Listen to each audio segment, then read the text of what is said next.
meeting to order. This is the Fairfax County History Commission, Wednesday, February 2nd, 2022 meeting, beginning at 7:33. And okay, so everybody be aware that we are now recording. Yes, Denise? I think I see it. Yeah. Yeah, I was going to say. Yeah, just recording. Yeah, thanks. Yeah. All right, so to conduct this meeting wholly electronically, the History Commission needs to make certain findings for the record to evidence our compliance with all applicable laws. These motions address this compliance.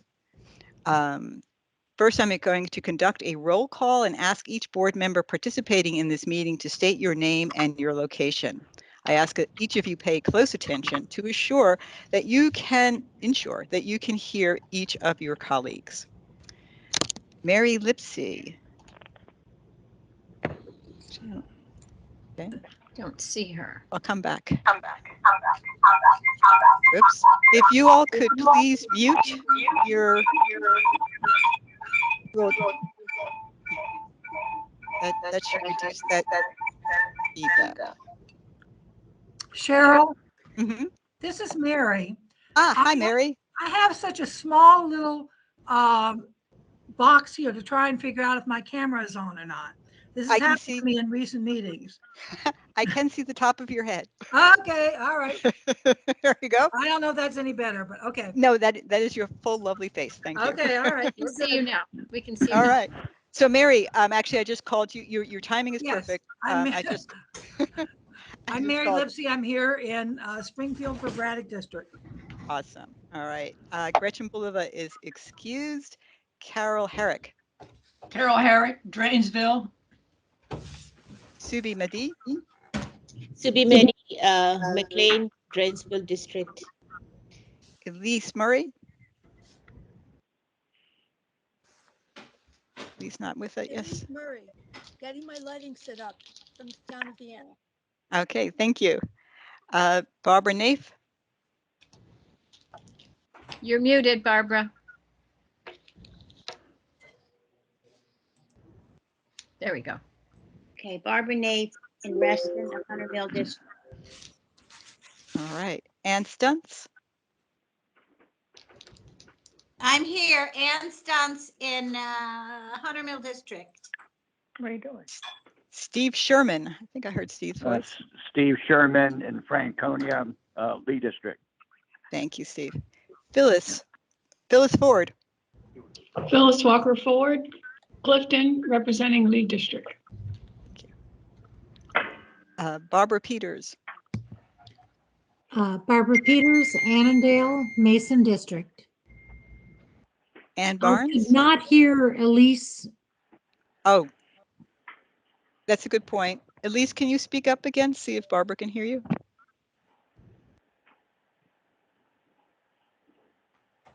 She might have stepped away. Yeah, possible. I think she was just she was soft, but we'll see if we can double check with that. Ann Barnes. Okay, Ann, come back to Ann. Sally Lyons. Sally Lyons in Colchester from Mount Vernon District. Thank you. Tammy Manarino. Let's see. Tammy Manarino from Mount Vernon District. Okay, thank you. Sue Kovac-Schumann. Sue Kovac-Schumann, Mantua, Providence District. Okay. Janae Lindner. You know, I think your name is still misspelled on our website. It is. It is. I just want to say it's sad because that D is silent. Oh, okay. So Lindner. Yeah. Okay. I'm here. I'm in Fairfax and I represent Springfield District. All right. Jordan Tannenbaum. Jordan Tannenbaum representing Springfield District, Fairfax County, just a development away from Janae, whose house I run by every morning. Welcome, Janae. Glad to have you on the team. Thank you.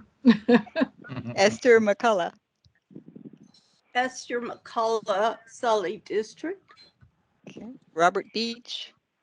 Robert Beach, Fairfax, Virginia. Awesome. Lynn Garvey Hodge. Lynn Garvey Hodge, Fairfax Commissioner at Large. David Meyer. David Meyer from the city of Fairfax.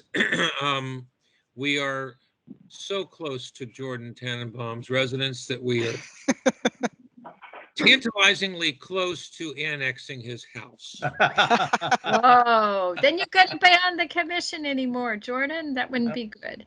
That's right. Well, David would take me to meetings, right, David? Yeah, You'd sure. find a place for me. You'd find a position. That's great. And it's nice to see you, Bob, as opposed to always being that voice in the wilderness there. Ann Barnes. Call Ann again. And Elise, would you, if you can hear me, would you mind just stating your name again or just saying hi, just so that Barbara can see if she can hear you?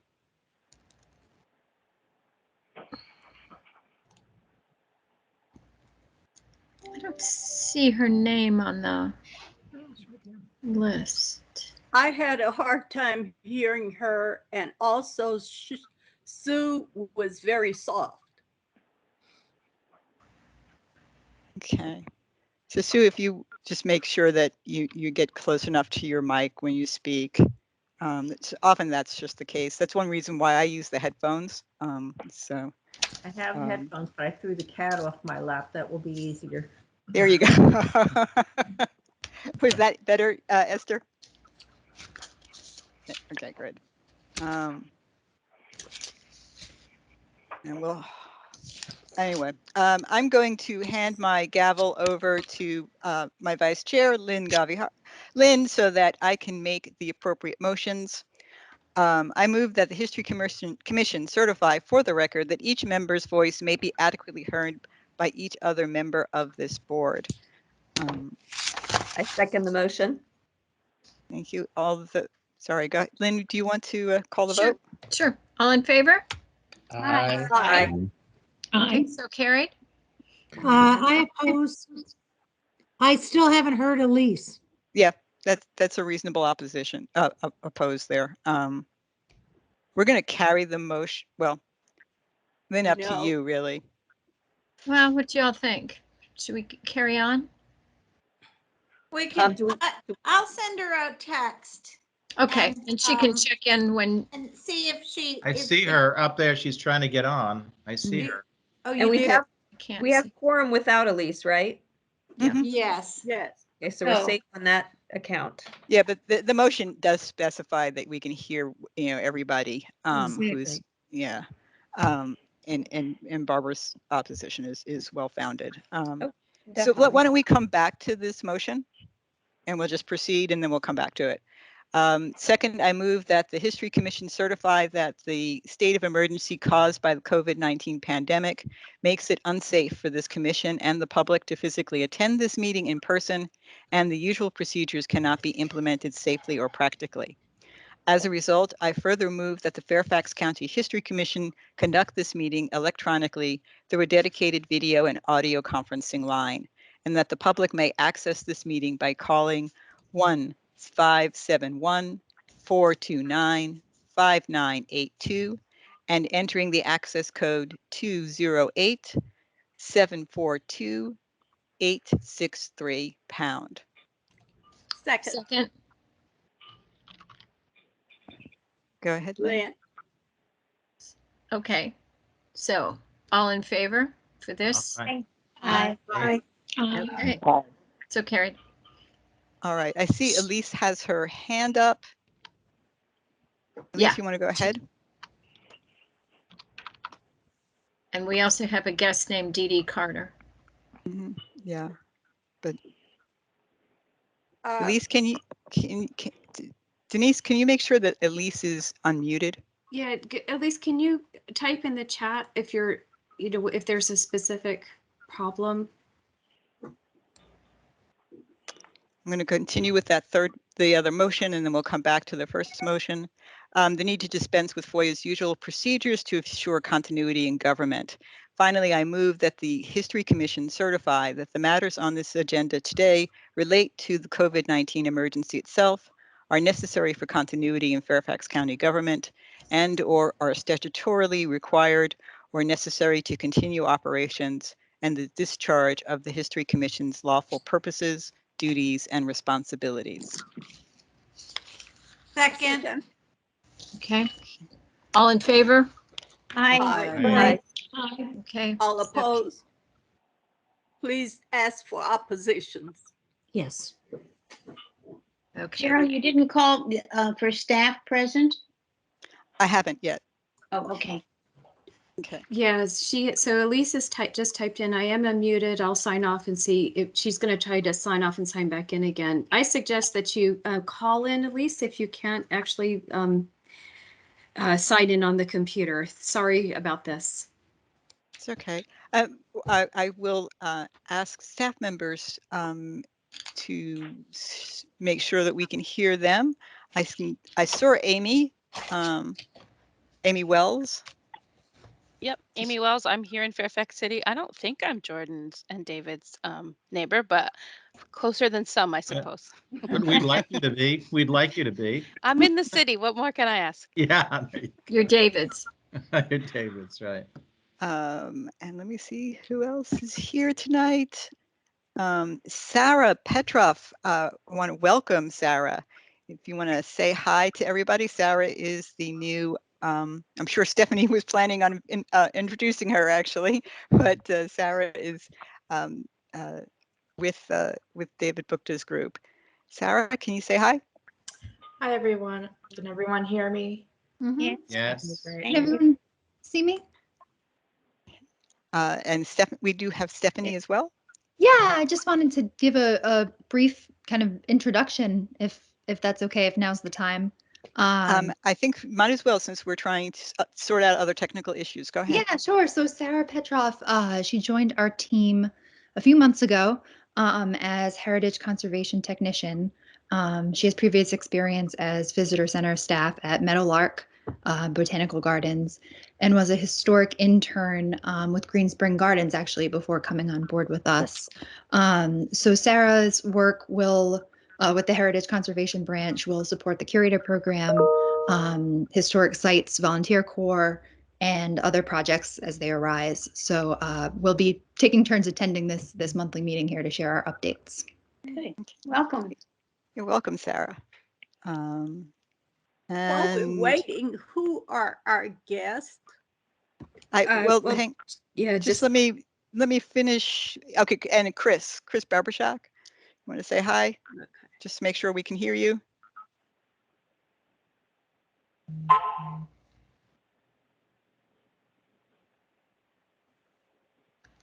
Is he Chris? on? And I know Laura. He's muted. He's muted. Oh, okay.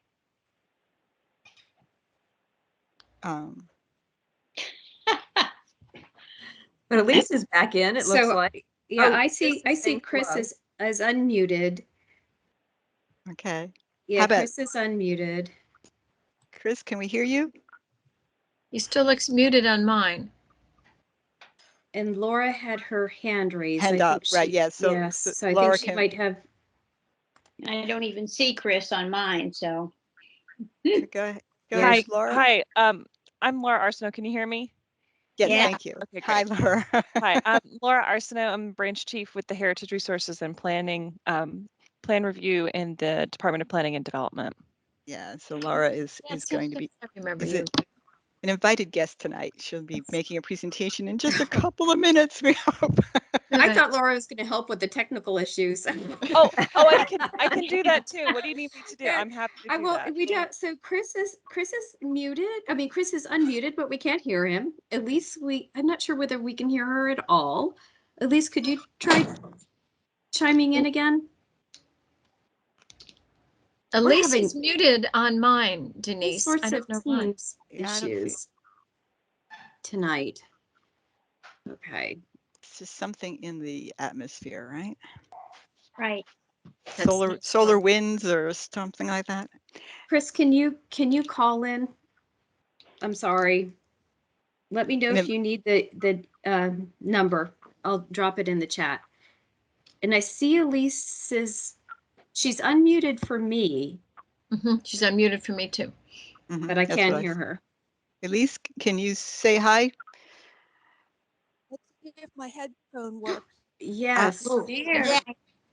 Very What a quiet. faint voice. Well, my camera's on and I'm not seeing myself. I'm not sure what's going on. Hear you. and We I'm can just- hear you now. We can hear you Okay. now. This is great. Yeah, you're sort of coming in and out a little bit there, but we were making contact there, so we did hear you. It is a cheap headphone. Yeah, blame it on the headphone. There you go. I remember that one. This I is the got mine first from time the I've used it to talk. Yeah, actually, now we're hearing you quite well. Yes. Barbara, are you hearing her quite well? Barbara Peters. I've lost Barbara.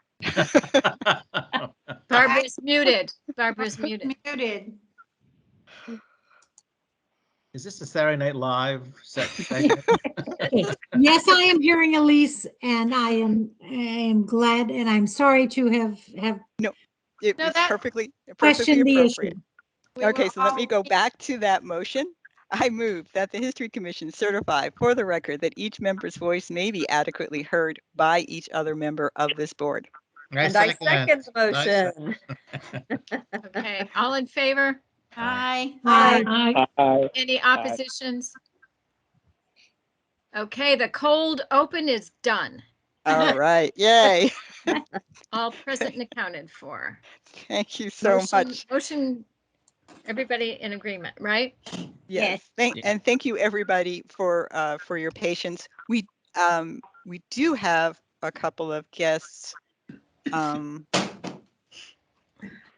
Denise, usually we do need to have those people's names correct, or not? Just note that we do have some guests. So Elliot can capture them from the meeting log, and that's sufficient. Okay, wonderful. All right, thank you. And just to explain to our guests, during COVID with these meetings, we generally don't take public commentary. If you have any comments or things that you want to share with us, please email me or any of the other commission members. All right, we can proceed. So as noted, Gretchen Boulevard is excused. Oh, has Ann Barnes come back in? Anyway, I'm sure we'll catch her if she comes on later. And we are, as I mentioned, Laura is going to make a presentation. So that is actually our next item on the agenda. So Laura, if you don't mind going ahead with that, that would be awesome. Sure. Let me just share my screen. I have a short PowerPoint. It's nice to see you all again. I haven't been to History Commission in a while, so it's just nice to be back. Glad you're here. Nice. I know. Good to see you. Good to see you. I am very happy to be here. Can you all see my big screen, not my notes? The big screen? Yes. Okay. Yes. All right. Yes. So once again, introduction. I'm Laura Arsenault. I'm the branch chief of the Heritage Resources and Plan Review Division in DPD, branch in DPD. And actually I'm here tonight in my old hat and talking about the Holland Hills proposal for the Historic Overlay District that is 4 years in the making, and we're finally moving forward on it. So I also can't see you with my PowerPoint up. So Denise or someone, please stop me if there's questions or concerns. I'm happy to take them as we go along. So as you can see, the Holland Hills Historic Overlay District, there's 3 different admin approvals that are involved with this. It's a rezoning, a comp plan amendment, and a zoning ordinance amendment. So I'm calling this the DPD trifecta. There's a lot of things going on with this to be approved. So that will move forward. I think I presented, or maybe Nicole Brannon might have presented to you a long time ago, probably last June or July, I think was probably the last you all saw this. But The location background, it's in the Alexandria section of Fairfax County. The Board of Supervisors initiated this, as I said, about 4 years ago on July 31st, 2018, to authorize staff to start researching a potential Holland Hills Historic Overlay District. And included in that, as I mentioned, the zoning ordinance amendment, comprehensive plan amendment, and a rezoning to add the overlay district. Also included in that, we have developed some draft design guidelines with the help of a consultant, and I'm happy to provide those if you would all like to see them. Just recently, as recently as last week, we got the final authorization from the board that was needed to move forward on this on January 25th. And with that, they authorized the public hearings, and I'll go to those dates in a minute, so just hold tight, and also advertise those public hearings as well. Some updates since I last saw you. I mean, you may be familiar with this. You probably heard it through the grapevine. There's a community poll for the Holland Hills Historic Overlay District that was in September of 2021. And we had a really great response rate from that. And we had 62% of the community that was in support of the Holland Hills Historic Overlay District. So with that information, Supervisor Stork felt that we could go ahead and move forward on the authorization that just happened last week. Okay, so I have some lovely pictures of Holland Hills. I tried to include as many pictures as possible. The houses are adorable and very interesting to look at. So the zoning ordinance requires us to put together a staff report analyzing whether or not there's a good reason to establish a historic overlay district. And those are bulleted here, but I'm just going to kind of overview them very quickly. We do analysis of current conditions. We do a description of individual structures and what is interesting about those structures and how they should be preserved.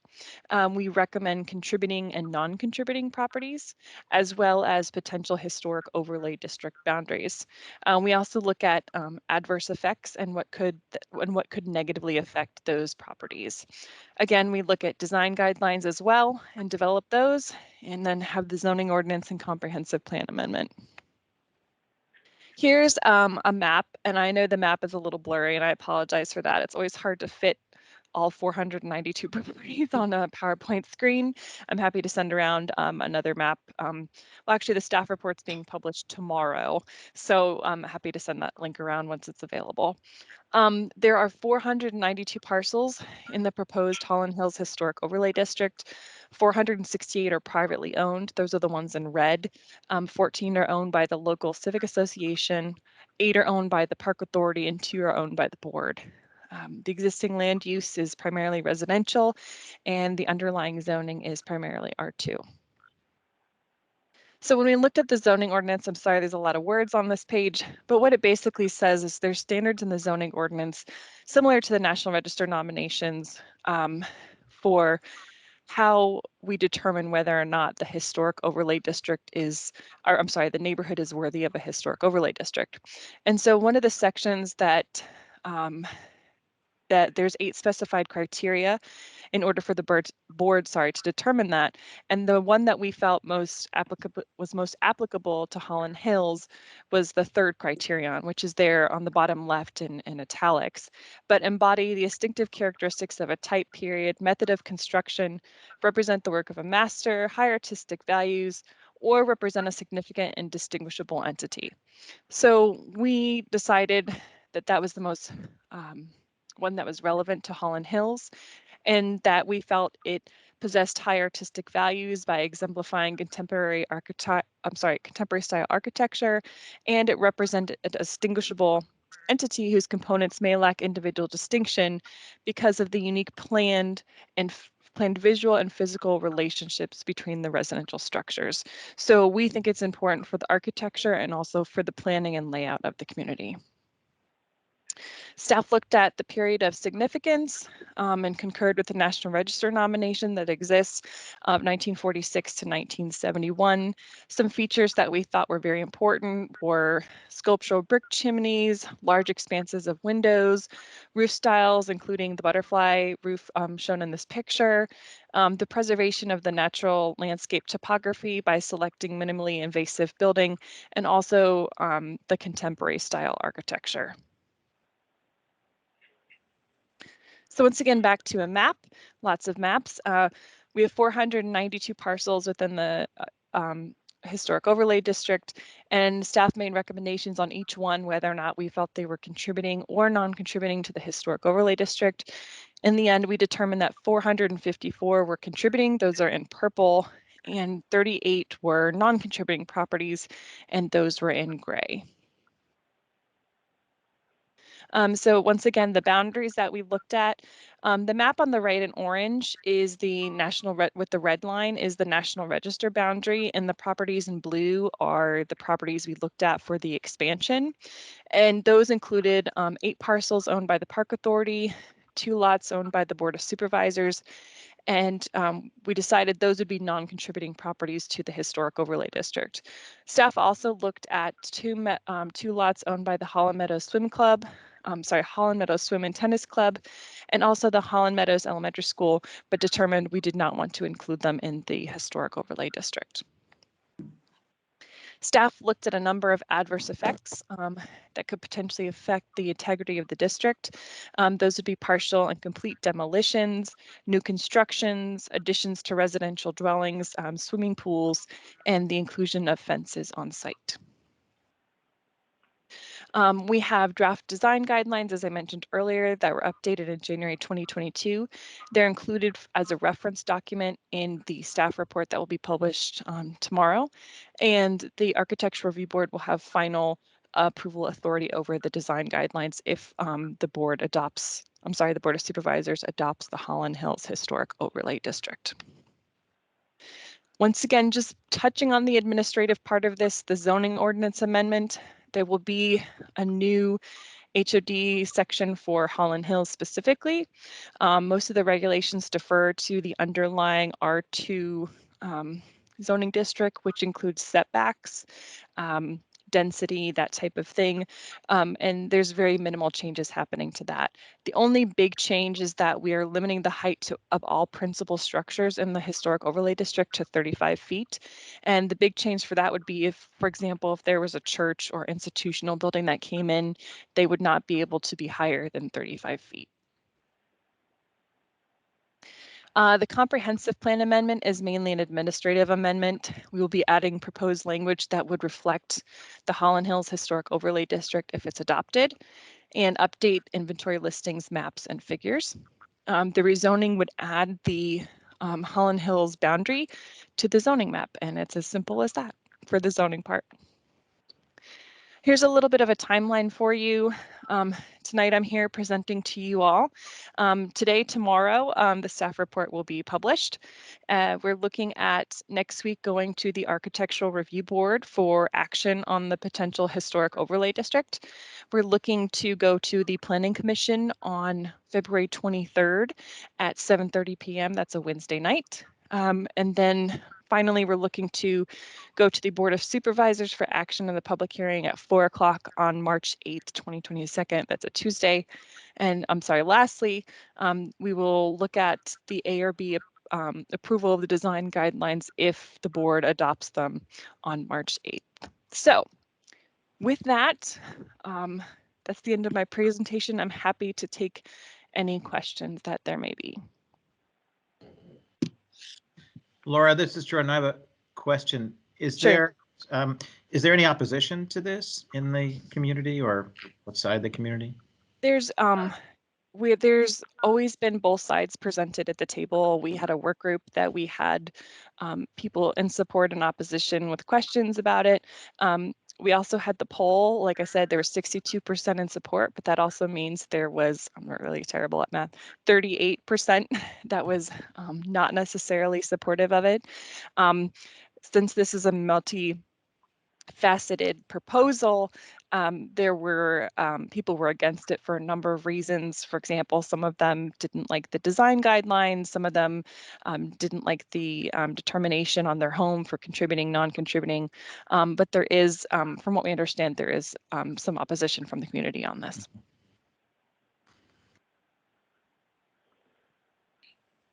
I had a question, Laura. Sorry, I saw Tammy's hand went up. Go ahead, Tammy. So I had a couple of questions. So the 1971 end date to the period of significance, what was the criteria for that date? What was magic about that date? The magic from that date is we borrowed that from the National Register nomination, and that is when the Holland Hills Development Office closed. So that would be the last, and that was opened in I don't know, I'm not actually sure when it opened, but that's when it closed. So that means the development was complete. Ah, great. That's interesting. And then of the properties not contributing, were there some residential homes? Like, what were the different reasons why they were non-contributing? So if you look at the National Register nomination, there were 30 properties that were non-contributing, and staff added an additional, I think, 8 or 9 to that. And the big change was that since the National Register nomination was done in 2013, there have been a number of additions in the neighborhood and changes since then.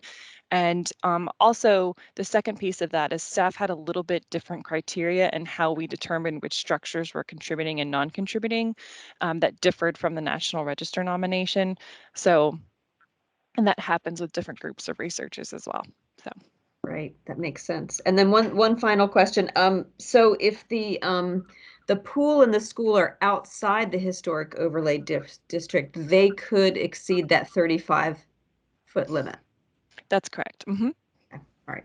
So I don't know how likely that is, but all right. I just wanted to make sure. Okay, thank you. That was very good. No problem. Thank you. I saw Janae's hand up and Anne's. Hi.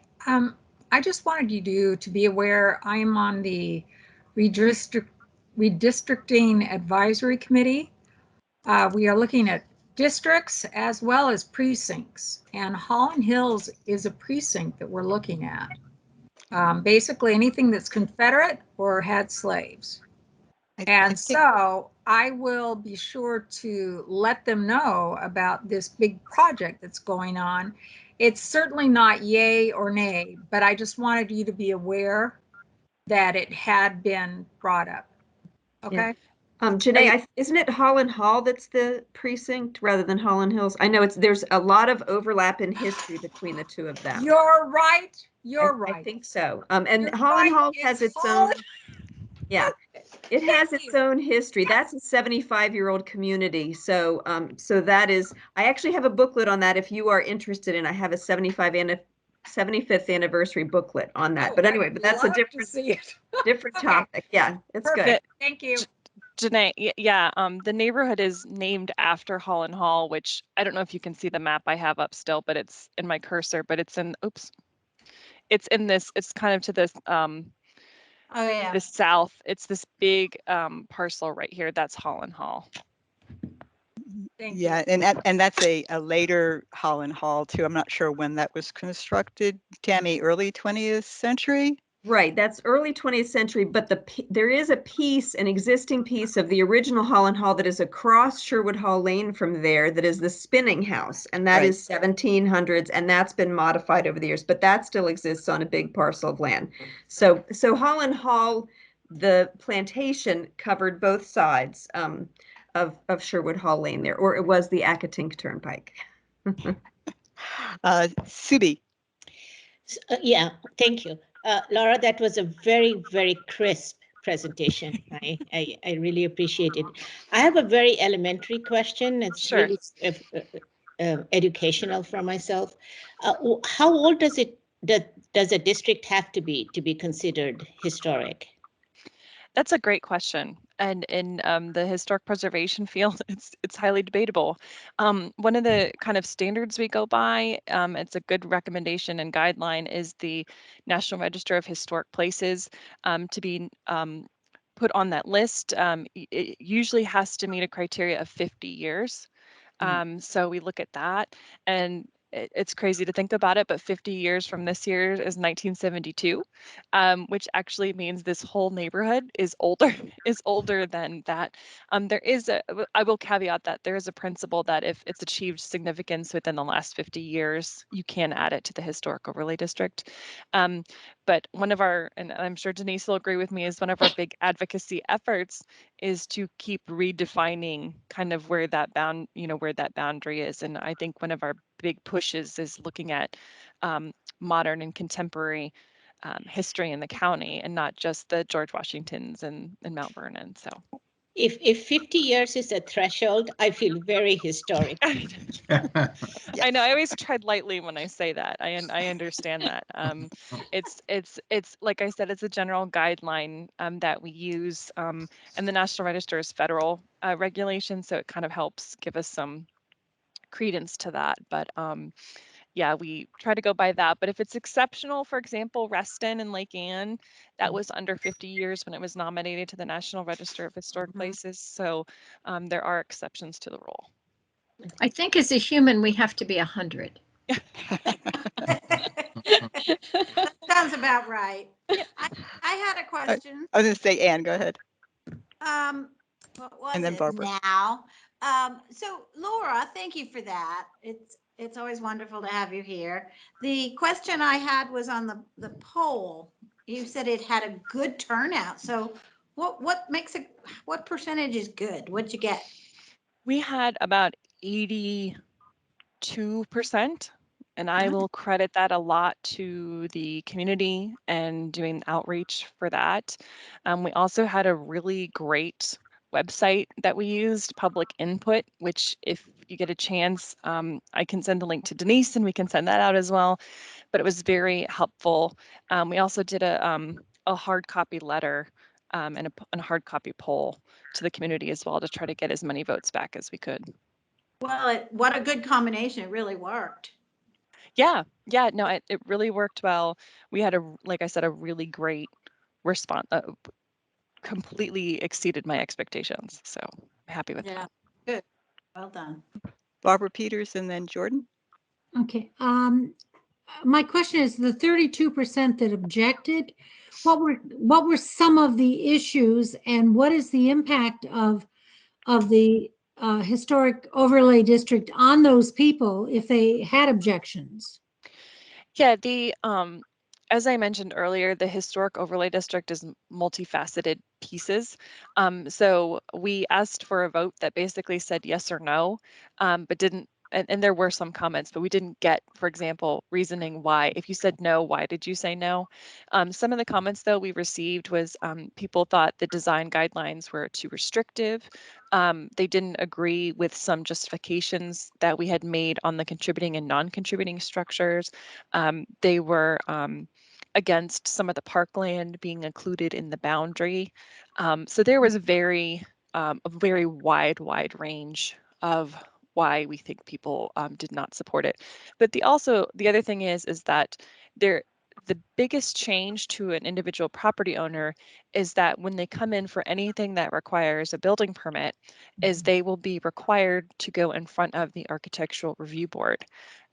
While building permits are required for additions and different decks in the neighborhood, that can be seen as extra review, a delay in time, and things. And that's, I think that people were leery of going to that extra review and having someone tell them what to do with their property.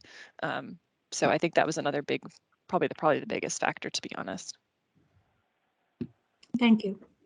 Jordan? Yeah, I'm sorry if you already mentioned this and I missed it.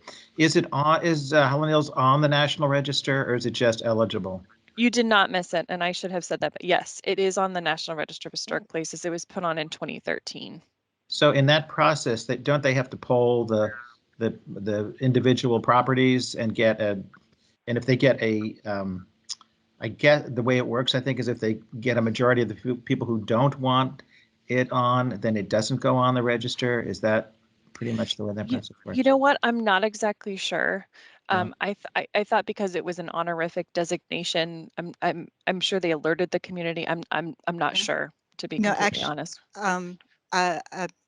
No, I think Jordan's correct. It does, if it's a district, it requires that there is pretty good support in the community before they go ahead and place it on the register. Even though it is, you're correct, Laura, it is honorific. It doesn't have any of the impact that an overlay district has. People still want to see that. I might be mistaken, but I think my that's recollection correct. is that. Yeah. So that's good news, Laura, because that means that a majority of the people, property owners there, do want it to be on the National Register, and that gives us confidence that it will be approved as an overlay district. Yeah, it is, and I'm sorry, I've never done a district on the National Register. I've only done individual properties, so I don't know that nuance. But I will say too that the community has a very strong, they have I call it ARB Light, but a design review committee for their civic association. So they already have the architecture and decks and additions already reviewed. So that's why we have such good integrity in the neighborhood, because of that extra foresight by the developers of the community. So great. Thank you. I've been a couple of hands. I know Sue and then Lynn, I think. Thanks. I do have a question, sure, Laura. I was attending some of the work groups until recently when Barbara Peters took over for the Homes Run Acres work group. And of course, they're watching this very closely. One thing you mentioned is about regulating fences, visible fences. Are you talking about the front yard or everywhere? Because that is one of the questions that we all understood, I think, that the county zoning laws take precedence over where a fence can be and the height. Will a historic overlay district be able to regulate that? Yeah, that's a great question. And that came up in the work group meetings a couple times, you're correct, also with Holland Hills. And what it came down to was the criteria for the ARB review is the trigger of a building permit, and most fences do not require building permits.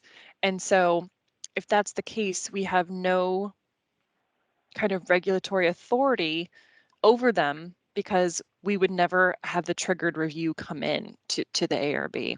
So what we kind of did was we talked with the community about that. And I will caveat that by saying the underlying zoning district does have regulations of height in fences in front yards, height of fences surrounding on the side and rear yards.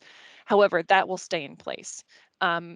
What we kind of ended up doing was, instead of putting a fence regulation, which would be really hard to do in the zoning ordinance because it has to be very prescriptive. It has to say the exact height, this 4.5 feet is only allowed in the front yard. And we didn't feel that that was appropriate. So what we did is, in the design guidelines, which are recommendations, is we worked with a consultant to develop style, location, height recommendations in the design guidelines as, like I said, recommendations only, but to give some guidance to trying to keep that integrity, because we did not have the authority to regulate fences because they don't have building permit.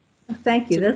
That sounds like a good way of dealing with it, because that fences could be so detrimental to the original intent of that neighborhood. If you've driven through there, it really was intended to be this very, natural area where you really can't distinguish one yard from another. And so that was a very good way of handling it. Thanks.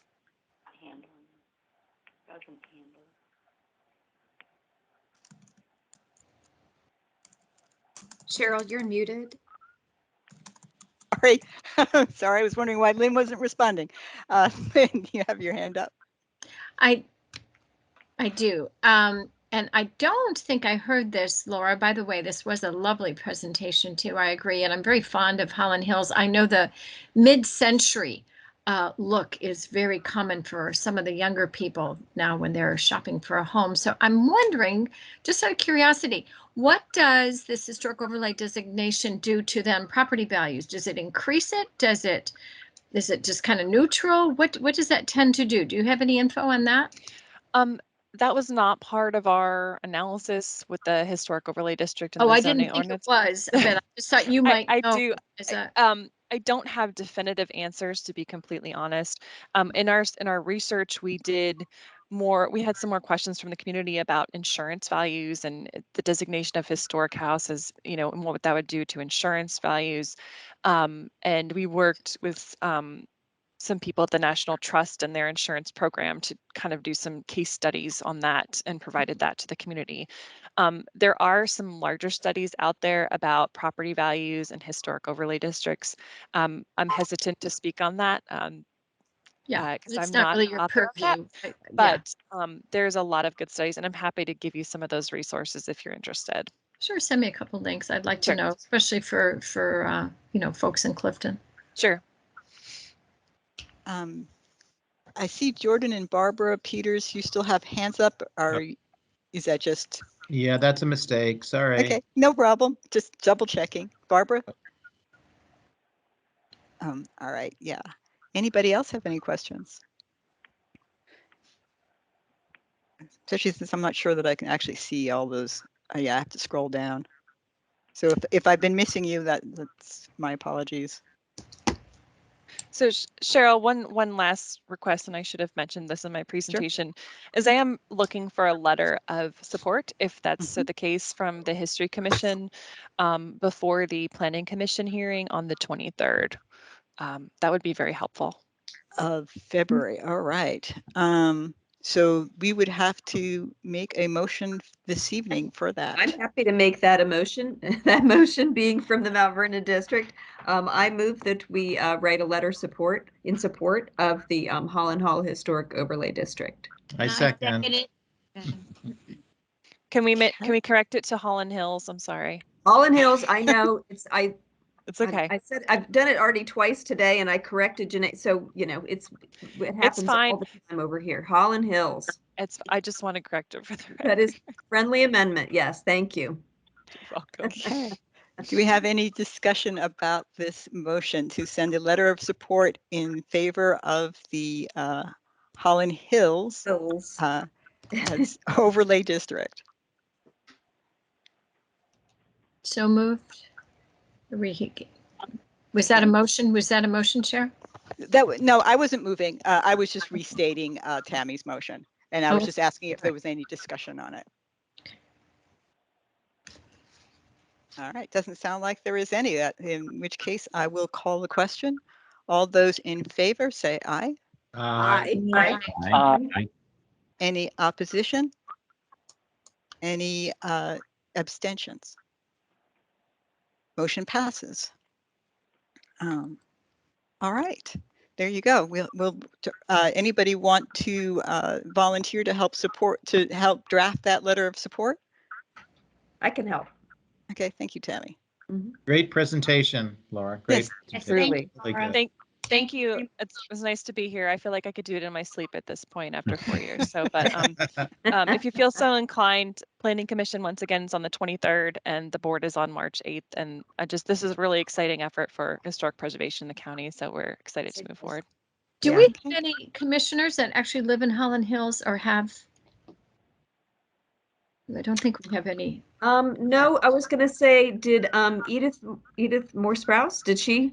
No, she was in Bellhaven, around not Bellhaven, the in her later years, but I think yes, I think in her earlier years, I think she wrote for the Holland Hills Bulletin. I think Edith Sprouse lived in Holland Hills until her husband retired. Oh, and built a very large house, and they bought the condos at Montebello. That's what I was thinking of, Montebello. Thank you, Elise. I'm so glad you knew that. Yeah. I also was your representative on this. So I trundled all the way down to Mount Vernon District office before COVID and have been sitting in on the meetings. Oh, good for you, Elise. Good job. Thank you. Great. Thank you. And at least if you want to contribute at all to the letter, please. I am willing, but I think that it's a very simple letter and that Tammy probably has it well in hand. So we'll run it by you, Elise. Okay. That sounds good. All right. Thank you. All right. So proceeding along, and thank you very much, Laura, for your presentation. Really do appreciate it. Thank you. Thank you, Laura. Our next item is welcoming our new member, Janae Lindner. So Janae, do you have just like sort of brief intro, self-introduction that you want to share with the group? Well, hello. Most of you even know who I am. I've been around in Fairfax County for 30 years. I was born in California, lived most of my life outside of the United States in the Orient. Met my husband, who was from this area, so that's how we ended up here. And we lived in Franconia for 15 years. We lived in Springfield for 5, and then we've lived here in Fairfax, next to Jordan. I didn't know that at the time, but next to Jordan. Hopefully it wouldn't have deterred years. you. And we've really enjoyed it here. So with that, I got very involved in genealogy. I was originally a Washington family genealogist, could go through the Washingtons and the Custuses and the Dandridge family, and I even did that at Mount Vernon. And then years go by, and I had some children that had some learning disabilities, and I had to help them. And so I ended up starting 2 schools. One is Commonwealth Academy, which still is in operation. It's in Alexandria, Virginia. And then the other one is GW Community School, and it's in Springfield, Virginia. They're for children who are gifted with moderate to mild learning disabilities. So that's a pretty important part of my life other than history. But then I've just gone on and I've worked with a lot of you and different things. I was involved with the resident curatorship very much. Wynn hired me and I went down and lobbied for all you guys so we could get that crazy bill to pass. And I was Lynn was gracious enough to put me on the History Commission Conference Committee that was on for about 4 years, and done several things. I done lots of talks, lots of presentations, lots of living history. My expertise used to be revolutionary history, and then it changed to Civil War history. I think I'll leave with the last 2 things. I was Volunteer of the Year in 2015 for the city of Fairfax. And then I was Lady Fairfax, Volunteer of the Year for Springfield District in 2019. And then I have an organization called the Friends of the Historic Fairfax Courthouse, which I founded and president. I do tours throughout the county. I do a lot of work for George Mason University. The Parents' Weekend, it's out of the president's office. So. And you're reenacting, Janae. And my reenacting has been tell the folks many years. Tell the folks who you've done. I think that's nice. Oh, okay. I do Clara Barton because I was on the Fairfax Station Road Museum board for 9 years. And so I do her, who founded the Red Cross. The other woman that I do Julia Ward Howe. Because she wrote the Battle Hymn of the Republic, but the reason why she wrote it was because she came to watch it, where the big marching grounds were, and they were up by Shirlington. So we can kind of counter for Fairfax history that she came and watched it here. But the third one that I love the most, her name is Sarah Tracy. She's the one that kept Mount Vernon safe during the Civil War. So I have given many, many lectures on those 3 women. And what Janae hasn't said is that her home, which I run by every morning, has a beautiful cupola, and it's in the spirit of Mount Vernon. Yes. I have been fortunate to get a tour of her home. Me too. Me too. Yeah. Probably the thing I love the most about my home is that I was able to there was a bidding war for a picture of Mount Vernon during the Civil War, and I was able to get it. So it hangs proudly in my dining room. Welcome. So we're glad to have you on board. Going to continue on with your minutes. I need a motion to accept the minutes and to pay the clerk. I move we accept the minutes and pay Elliot. Can I jump in here for just a second? Lynn. Sorry. I completely missed the misspelling of Wynn Meiselman's name in the minutes. She is W-I-N-N versus W-Y-N-N. I don't think that got caught. Second the motion. Okay. Oops. So, okay, so I think that's a minor enough change. I don't know that we need to ask for an amended. Yeah. No. Okay. So Elliot, if you could just make note of that. Yeah, so we don't need to worry about my name either. I sent him a note. Cheryl, I don't need to worry about my name spelling either. You'll fix it. I think, yeah, Elliot should see that on our minutes, on the list right now. So he should get that. Okay. So it has, Esther did second that motion. Yes. Is there any discussion?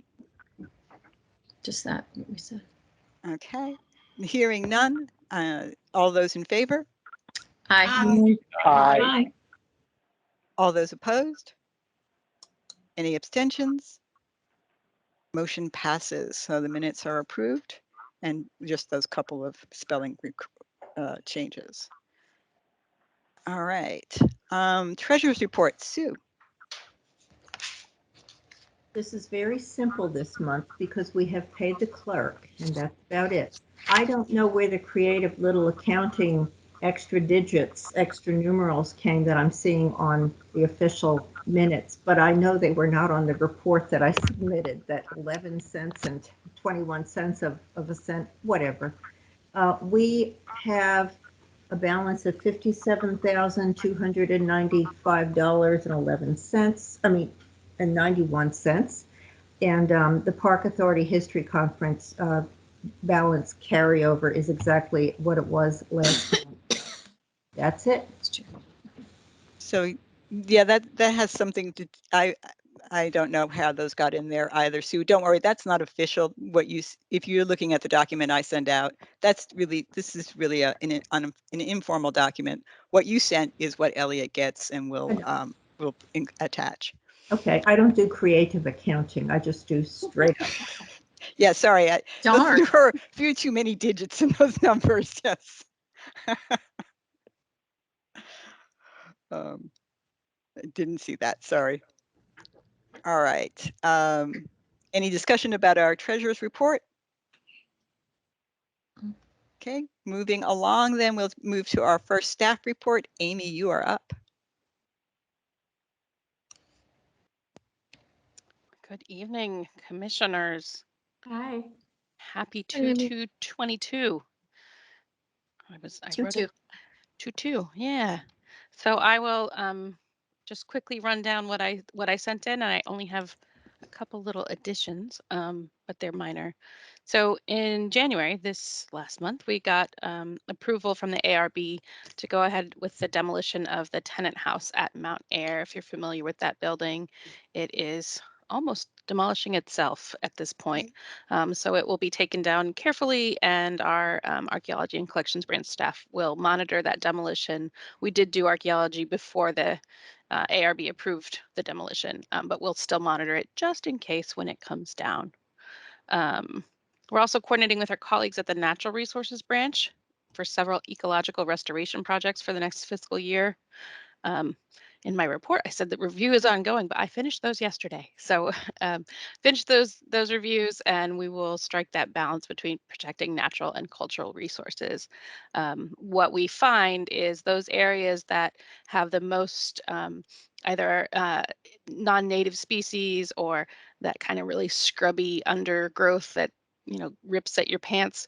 Those are places where people have been and have lived, and so they're interesting to us as archaeologists, but our friends over at Natural Resources would like to restore those to our beautiful Virginia meadows and forests. So we work together to make both happen. We are part of an interjurisdictional review process for a water line installation that's going in at Mason Neck State Park. Well, that's been proposed, I'm sorry, at Mason Neck State Park. That planning is ongoing, and there are a lot of agencies involved, including federal agencies and state agencies, but we will be involved in that as well. Staff is working on legislative review of Senate and House bills before the General Assembly on history and historic preservation issues. That would be my boss, Liz, that you know. Staff also continues to work with commissioners and the Department of Planning and Development on the African American History Inventory. And we are pleased to say that the Park Authority did select a new Resource Management Division Director. Her name is Laura Grape, and she comes to us from the Northern Virginia Water and Soil Conservation District, where she was the executive director, and she will start in about 10 days. We were so sad to lose Megan Lining, our friend in the Heritage Conservation Branch. Our loss is Fairfax City's gain, but with her leaving and moving on to take her role with the city, our Archaeology and Collections Branch staff will be preparing the monthly Artifacts blog post. And January's featured a wine bottle seal from the archaeological site at Newgate Tavern in Centerville, and they just put February's up, which is, I'll stick the link in the chat. It is about colonoware, which is a type of ceramic built by African Americans in the Middle Atlantic region. It's the interesting artifact type. We've also produced a draft cemetery manual for survey and restoration and cleanup that can be used by Park Authority and other county staff, as well as the public. That draft is now going to VDHR for review and comment. I actually also just sent that off today. It's been a big week. And finally, we are preparing some social media posts for Black History Month in February with coordination with our Public Information Office. And the last two things that were not on there, I just wanted to, first of all, congratulate staff at DPD for moving this Holland Hills Historic Overlay District through. I know this thing has been a monumental effort, and I'm just so pleased that it continues to move forward. So congratulations from us to you. And a big thank you to the Virginia Room and my friends at the the Circuit Court Archives, who've been helping with a lot of research that we've been doing. They'll help anybody, but wow, we are so lucky to have such great public servants in those roles, and I really thank them for their help with our research. And yeah, I think that's it. If y'all have any questions, I'm happy to answer them, but that is the rundown from January. Okay, Barbara has a Okay. question. Go ahead, Barbara. This is just remembering when you talked about Mount Air. Did the barn ever just fall down on itself, or is it still there? So that barn had a tree fall on it, and that was not an insignificant tree. Our problem at the moment is that the barn is too dangerous for us to do archaeology in. And so that is one of the, we've done archaeology all around, like right up to the fence. It had been fenced off for some time, right up to the fence, but we're waiting to get, we're working with our safety staff, actually our safety office, to try and figure out how we can safely do archaeology. But I imagine that that will come down at some point. It is a ruin on the property at this point because that tree came down on it. But snakes live in it. I know. Don't love snakes. So maybe we'll have to work with our friends over at Natural Resources. But they've used a word that has to do with snake breeding in that barn. So I asked about it, Amy, because when I was still with the Park Authority, it was falling down, and it had old furniture and stuff in it, but we could not. It was not safe enough to go in there. All the bird dung beyond the snakes. I mean, and so that's 20 years ago, more than 20 years ago. So I was just wondering if finally it had just, I believe it was during the derecho when a big tree went down. fell on it. There are places where it's more intact than others, and it's been relatively well documented at this point as well. But we would like to do archaeology on it eventually. It's just trying to figure out how to do that safely. Wonderful site, but that's back in. So thank you. Sorry to bother you all, but I was just really interested in the tenant house. Also, it's taken a long time, so I'm glad it's finally. It sure has. I'm glad you asked, Barbara, because I had the same question, because when I had been by there were holes in the fence, and I was concerned about kids getting in there and So we also, when we were out there doing the archaeology in preparation for this ARB approval, we did notice that there were folks living in some of those houses, or at least somewhat. And so we worked with both the police there and some social services agencies there to try and get the folks who were unhoused some help. But I think there are also some issues with kids being kids. But there was an increased police presence. We also talked to the homeowners association there about, what they could do if they noticed kids messing around up there. Yeah. Thank you. Sure. Thank you. All right. Any other questions or comments? Okay, moving along. So is this Stephanie or is Sarah going to do her debut today for Heritage Conservation Branch? Stephanie just messaged me saying that she's having some technical difficulties. I have the information and I can go ahead and say our piece. And if anyone has any additional questions, I guess you refer to her until she's able to figure that out. I don't know if it's an internet connection or something else. Sure, go ahead. Okay. So let's see. So museum collections, as we mentioned earlier, the position is vacant with Megan leaving. So Heritage Conservation Branch staff and archaeology and collections are carrying out the duties temporarily. So until we can find someone to take Megan's place, we're kind of getting that squared away. Operations and maintenance, request for proposals RFP for historic structure report and treatment plan is being prepared for Union Farm and Fairfax Farms. And we are pursuing a formal proposal for treatment plan for the Lamond House.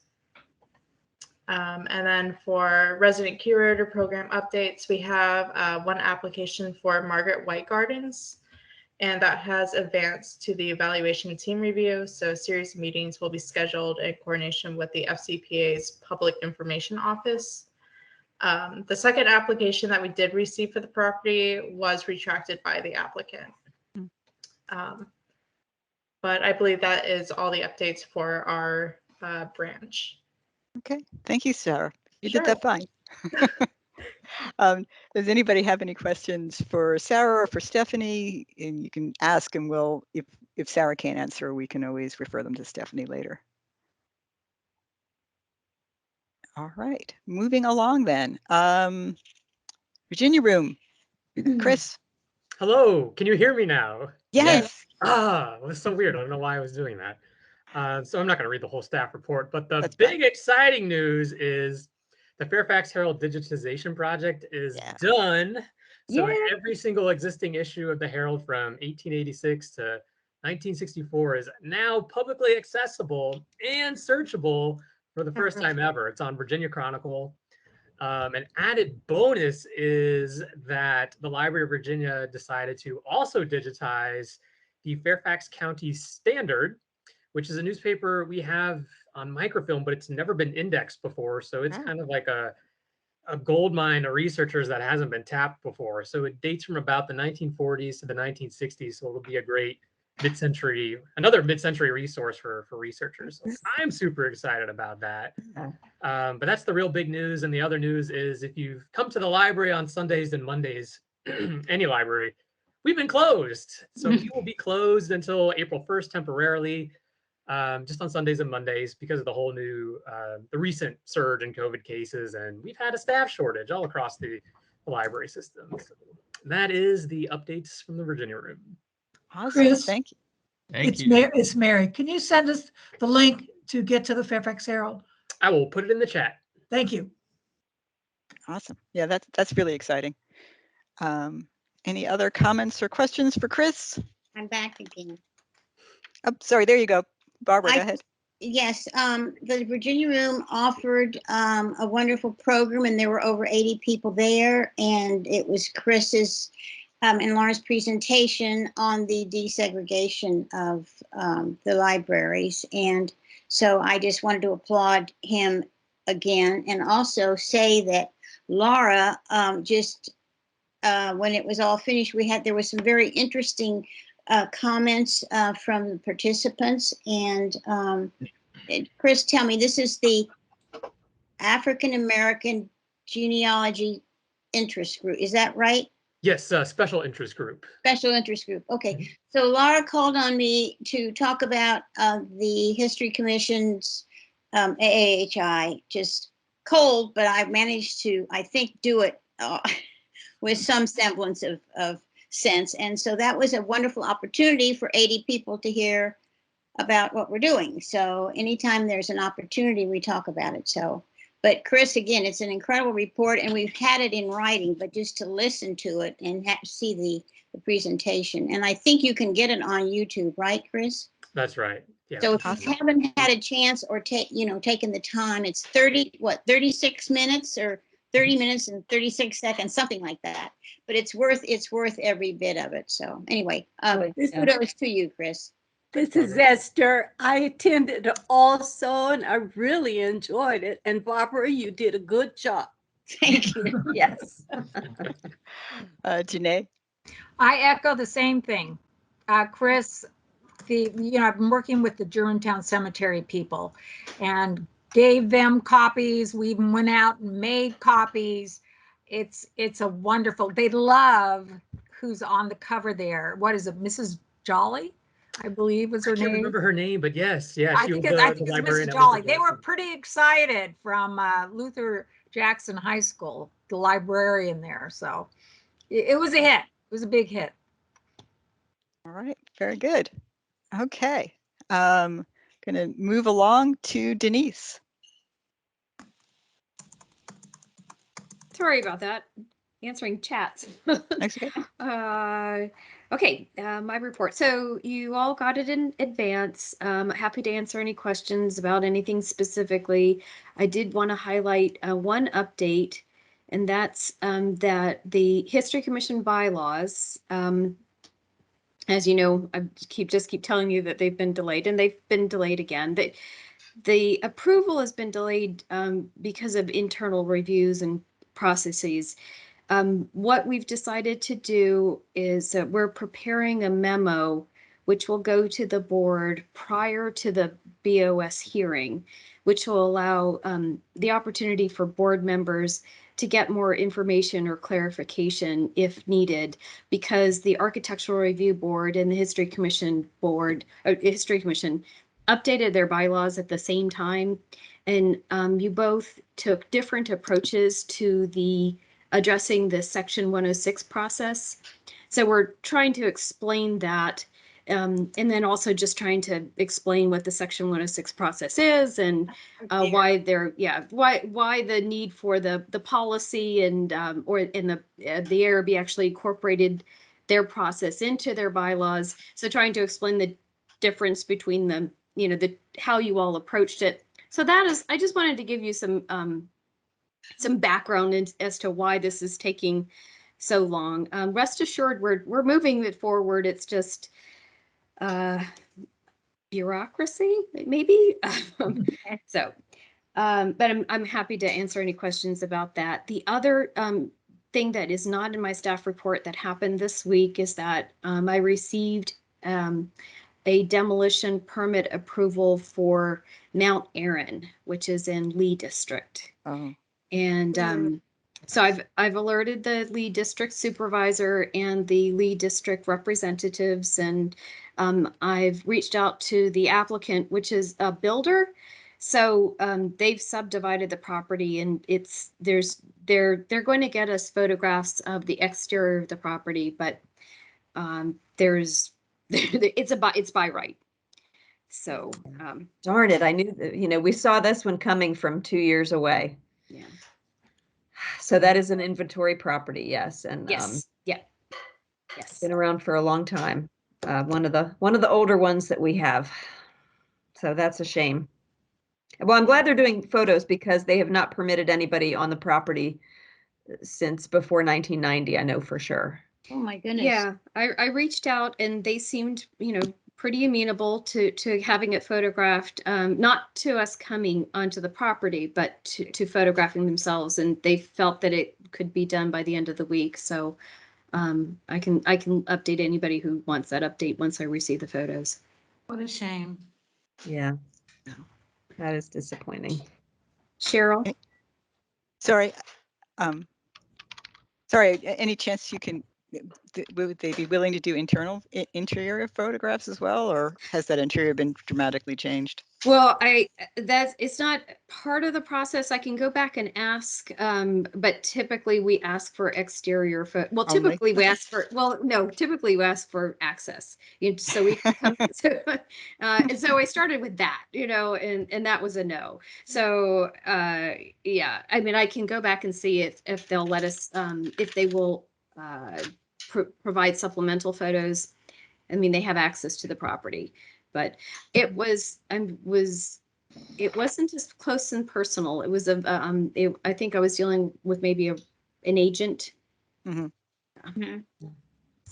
So we don't have any leverage for asking for archaeology. We don't have any. They're not going to do any zoning changes where we could ask for access or for archaeology. It's by right. They own the property, and what they're doing with their property is they have the right to do by right. That's right. But they're just, if there was some kind of zoning change or something, they would have to ask for a. Right, so that's the term, the by right is the term that I'm using for the zoning part of it, is that they have, yeah. What they're doing is consistent with their zoning. With their zoning, I gotcha, Yeah. okay. Yeah. Oh, that's such a shame. So because the archaeology, would be very interesting there. It was shelled at Fort Lyon. There were actually two of the children who lived there, the Pullmans who lived there, were killed by shells coming over from Fort Lyon. And yeah, I think Steve sent out, Steve, are you still with us? Yes, I am. Yeah. Yeah. So Steve sent an email about an interpretive sign. Yeah, no, that was from Carl Self through the Franconia Museum. But what I understand, there's an interpretive sign or a marker there, which the Franconia Museum is trying to be sure that we can still have that up. So I don't know the results of that. Got it. There's history there from the house that from Fort Lyon, something exploded there, and some of the shells went and hit that house and killed the people there, a couple of people. Yeah. Yeah, and after a fire there, they found gold in the chimney. I mean, there's all kinds of interesting documentation on the site. It's really a an interesting spot. Right. I see Barbara, Janae, and Jordan. So, Barbara, Nate, did you have you have your hand up? Okay. Oh, Janae, is your hand just still up from previous? Actually, I will ask a question. Can you tell me exactly where the site is? Is it the one on Franconia Road? I can't off the top of my head tell you exactly where the site is, but I can definitely send you. Yeah. The Parkway is, if you know that long road called the Parkway that connects up South Kings and Telegraph, it's along there. There's a road called, I think, Hillview, and the property's well screened. I mean, I'm sure a lot of those trees are coming down for the development, but it's well screened. So I've taken some pictures of it in the past, and you can just kind of see through the trees. Yeah, I was trying to do the Google Street View, the drive-by Google Street, and I couldn't see anything. So, okay, thanks. Yeah. Jordan. Yeah, Denise. Sorry to belabor this, but go back to it. But what is the confusion between the 106 between the commission and the ARB? Oh,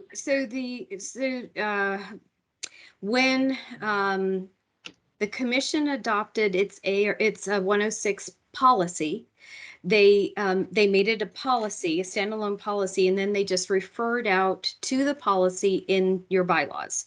So the way you handled your 106 process, and the way you're going to notify the board, you put it in a policy.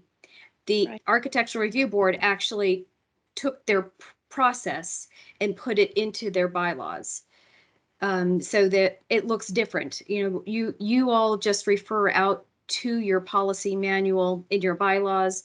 The Architectural Review Board actually put that process, the Section 106 process, in their bylaws.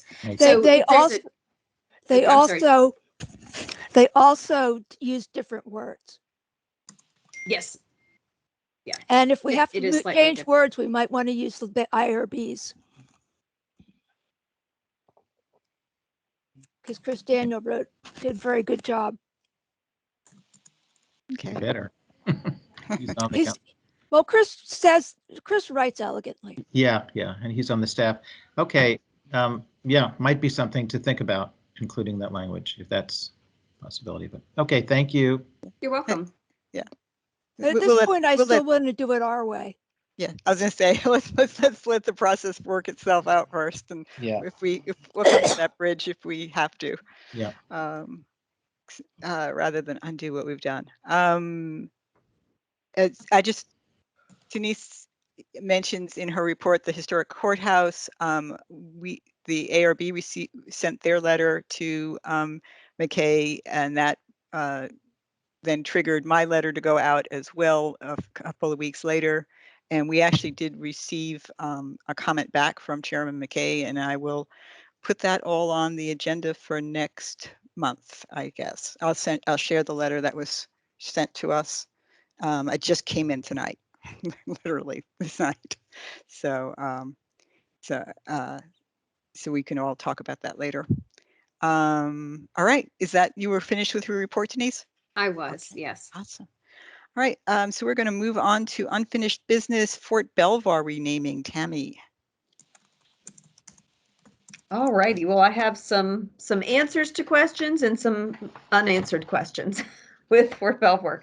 I think I mentioned in December that I had been in contact with Connor Williams, the historian with the naming commission, to try to get some answers to our questions that came up in the meeting after his briefing, and they were specifically whether there was going to be a history report that the public would be able to see, and we would be able to put in the Virginia room so that we could understand fully, if renaming comes about, if it doesn't, how the decision was made and what went into it.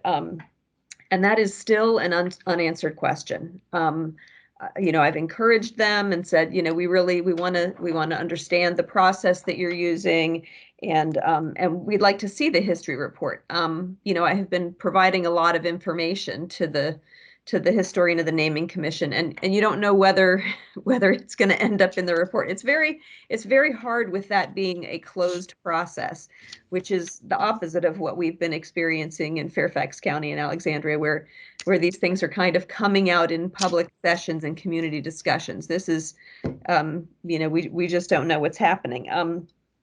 I did get an answer. I think Subi was one of the ones who was asking for a framework to understand, like, what's the criteria for naming, and I didn't get an answer at first, and so I went back to the public affairs officer, and he gave pretty much a very quick answer, which was if it is connected to the Confederacy, it will be renamed.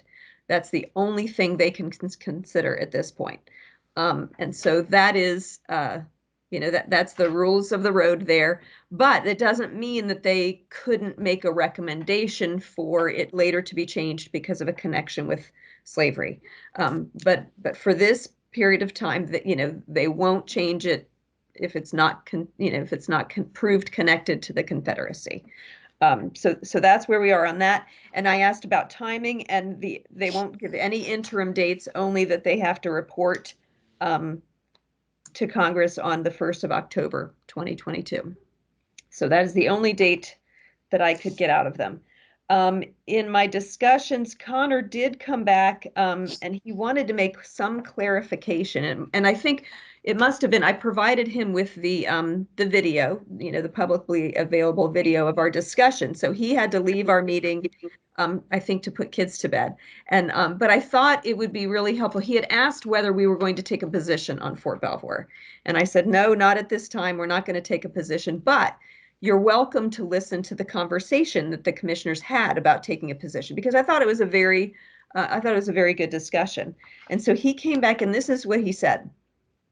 I want to clarify one point that's arisen in several discussions, which is to say the naming commission has been considering Belvoir because early in their process, the Army identified it as an asset that warranted review. And I think the reason why he's bringing that up is I think he's trying to get away from the idea that it was General Sedgley's write-up that that was what inspired it. But but I don't know that you can really dissociate with the existence of Belvoir on the list with General Sedgley's write-up. I think if the Army did identify it as an asset connected with the Confederacy, they might have gotten the idea from General Sedgley's report. Yes. So that was, I encouraged him to just, focus, like not worry about where it came from and just tell the full history. And I will say in the research that I've done, I still have not found any evidence behind, that narrative about Howard Smith. It's a circumstantial case at best. There's tons of evidence about Lewis Herald wanting to promote Belvoir so that he could get the Mount Vernon Boulevard to come out through Belvoir to Gunston Hall. That really seems to be the story.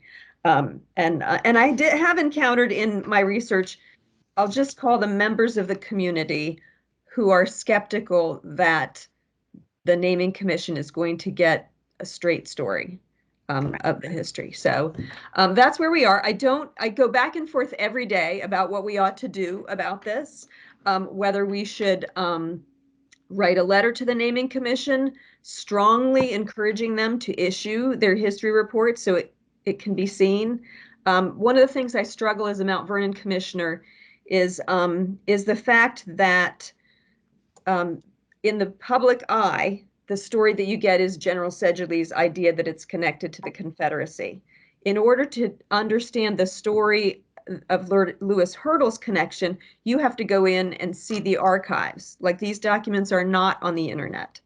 And so I would like to, in the end of this process, have an objective history report that comes out and tells both stories, and so that people can see, the weight of the evidence on one side or the other.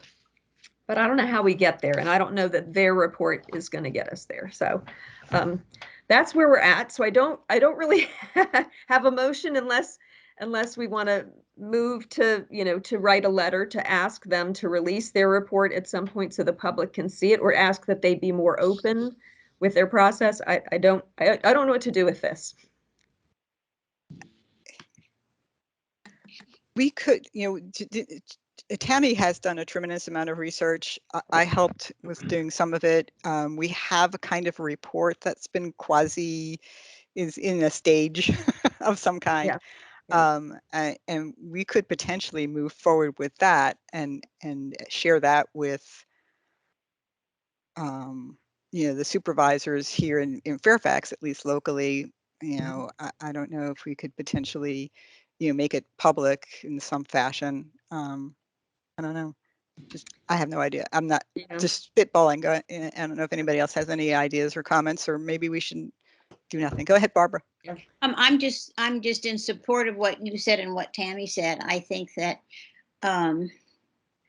since we have a fuller history available, that's important somehow that whether we have a group that talks about how to get that out there, or whether the History Commission provides, in some form. But I think it's important because of all of the reasons that we discussed and had an issue with the general's approach in the first place.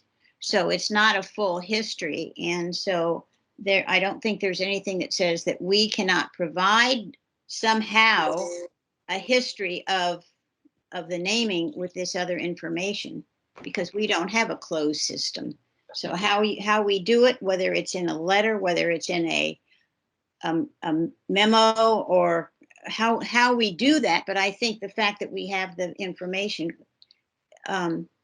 we need to find a vehicle to get it out there. Whether or not they change the name, I think that's important. Right. Mm-hmm. Right. And it's and I've toyed with this. I've kind of written an article, and I've thought about should I post this on my website that I have, because I have my own personal website, and I thought, do I put it out there? But then you do risk people using it for ill purposes. Not everybody's on the same page with renaming things, and backlash in a variety of different ways. So it's hard. in a way, I did talk to Supervisor Stork about it last week, and he was interested. He was like, if there's no cause to rename it, we need to know, that there's no basis for this. And I went back through and I did provide, Connor some commentary on just some things that he'd left out of his report. Mhm. And I am, I continue to, and he takes it well when I come back at him and give suggestions, and I keep just stumbling across errors in the Sedgley narrative, and that's problematic. And no one wants to go out there and say, here are the 10 things that are wrong with your. I mean, that you don't want to be confrontational like that. But at the same time, we want the real history to be told. It's a sticky situation. I hate that it's political. It's very tough. Janae, and then Mary. Janae, you're muted. Tammy, I was appointed to that committee last month through Peggy Tosh. She's in charge of the whole thing. And I agree with you. When I watched that presentation, I was like, oh dear. I mean, I saw all kinds of holes. And I did talk to her afterwards about it. And I said, would you like to have some other people give that presentation? That we could get some people that would also present something, because he didn't have a deeper understanding the way those of us who I think live here do. We've studied it for years. And so anyway, I would love to get together with you, Tammy, and we could just kind of ballpark figure things across. Well, and tell me, so does Peggy Tadej have a group that's looking at the name change to Fort Belvoir? That's one of the reasons why she actually put me on. But what group are you referring to that she put you on? I am actually part of an interfaith racial reconciliation group. Ah, okay. And she goes to that. With all this history, that's where it came from. And she says, Janae, I think your voice would be very helpful in this. And so that's how it all came about. I got you. Okay. Because she has the, I went and spoke as a personal, as a private citizen to she has Northern Virginia Regional Commission. She's, that's interaction between different bases. So, yeah, so that's the story. Yeah. So you asked me to get on before Christmas. Yeah. Oh, okay. Oh, let's talk about that. Yeah. Okay. Cheryl, Tammy, I just wonder if there's a way you could do another, I don't want to call it another perspective, but just a, factual, historical source,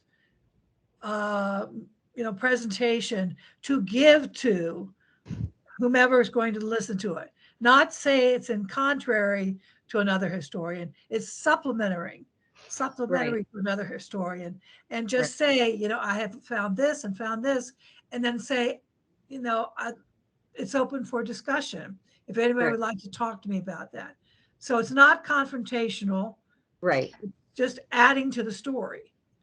That's just and that's a good point. So this article that I've drafted, the way that I approached it was that it was only examining the Herald narrative, not to take away from any other narrative that's out there or say that they are mutually exclusive, but just to say, this is the story that's in the archives, that's in the presidential library, right? And this is just what that story is, and it doesn't, it doesn't interfere with other stories, but this is what we know about this piece of it, just to bound it, because you can kind of go down the rabbit hole on other things. So I can float you guys a draft of that and see what you think of it, whether that's something we should share with the supervisors or externally or whatever.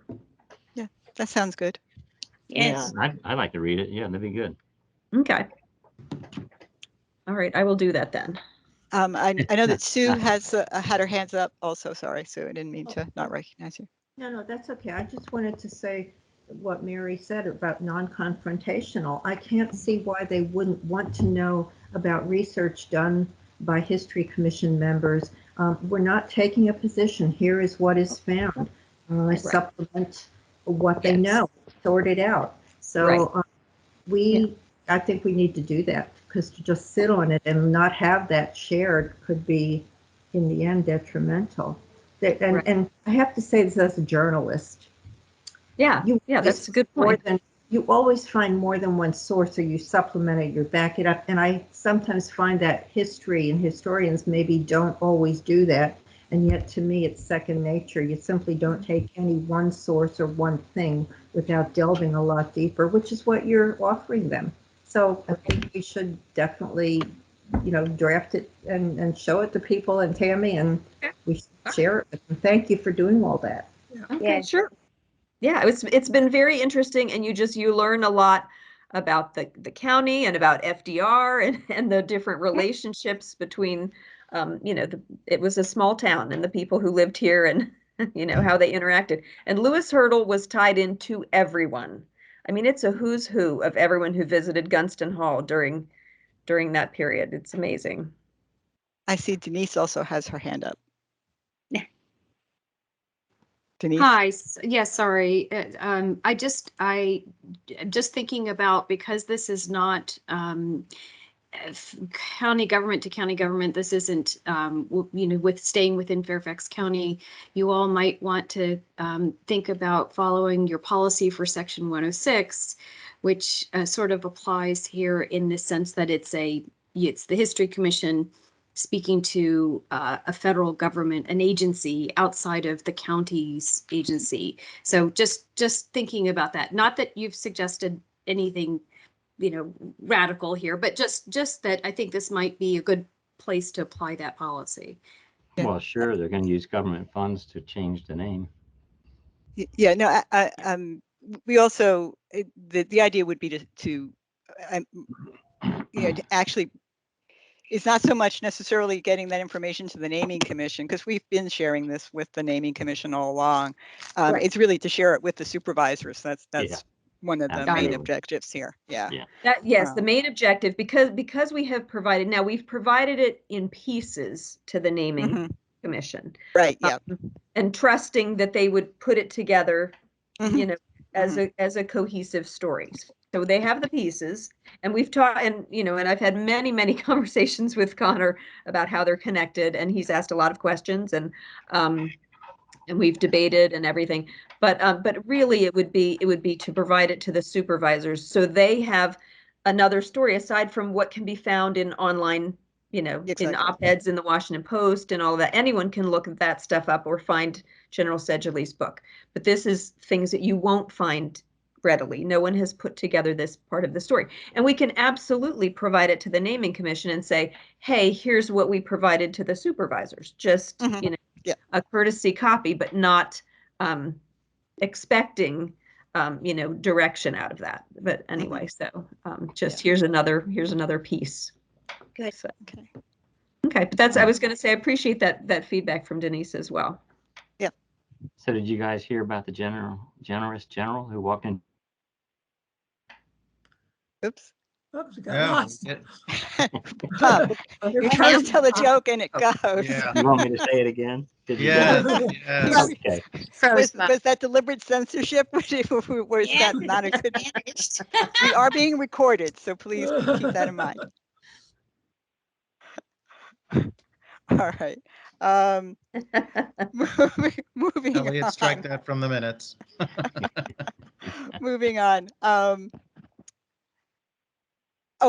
Just a real quick, while we're on in this vein of conversation, I do want to mention with regard to the redistricting committees renaming things, I sent out something saying, let's not sort of step on their toes and comment as a commission, but individuals are certainly welcome. I didn't say it, but I'll make it clear, especially for our newer members. As individuals, you're certainly welcome to make whatever comments you want to them. They are looking for public input, and certainly, at your if you're familiar, if you're part of a historic association and they want to make a comment, please go ahead, take a look at their website, take a look at what they're doing.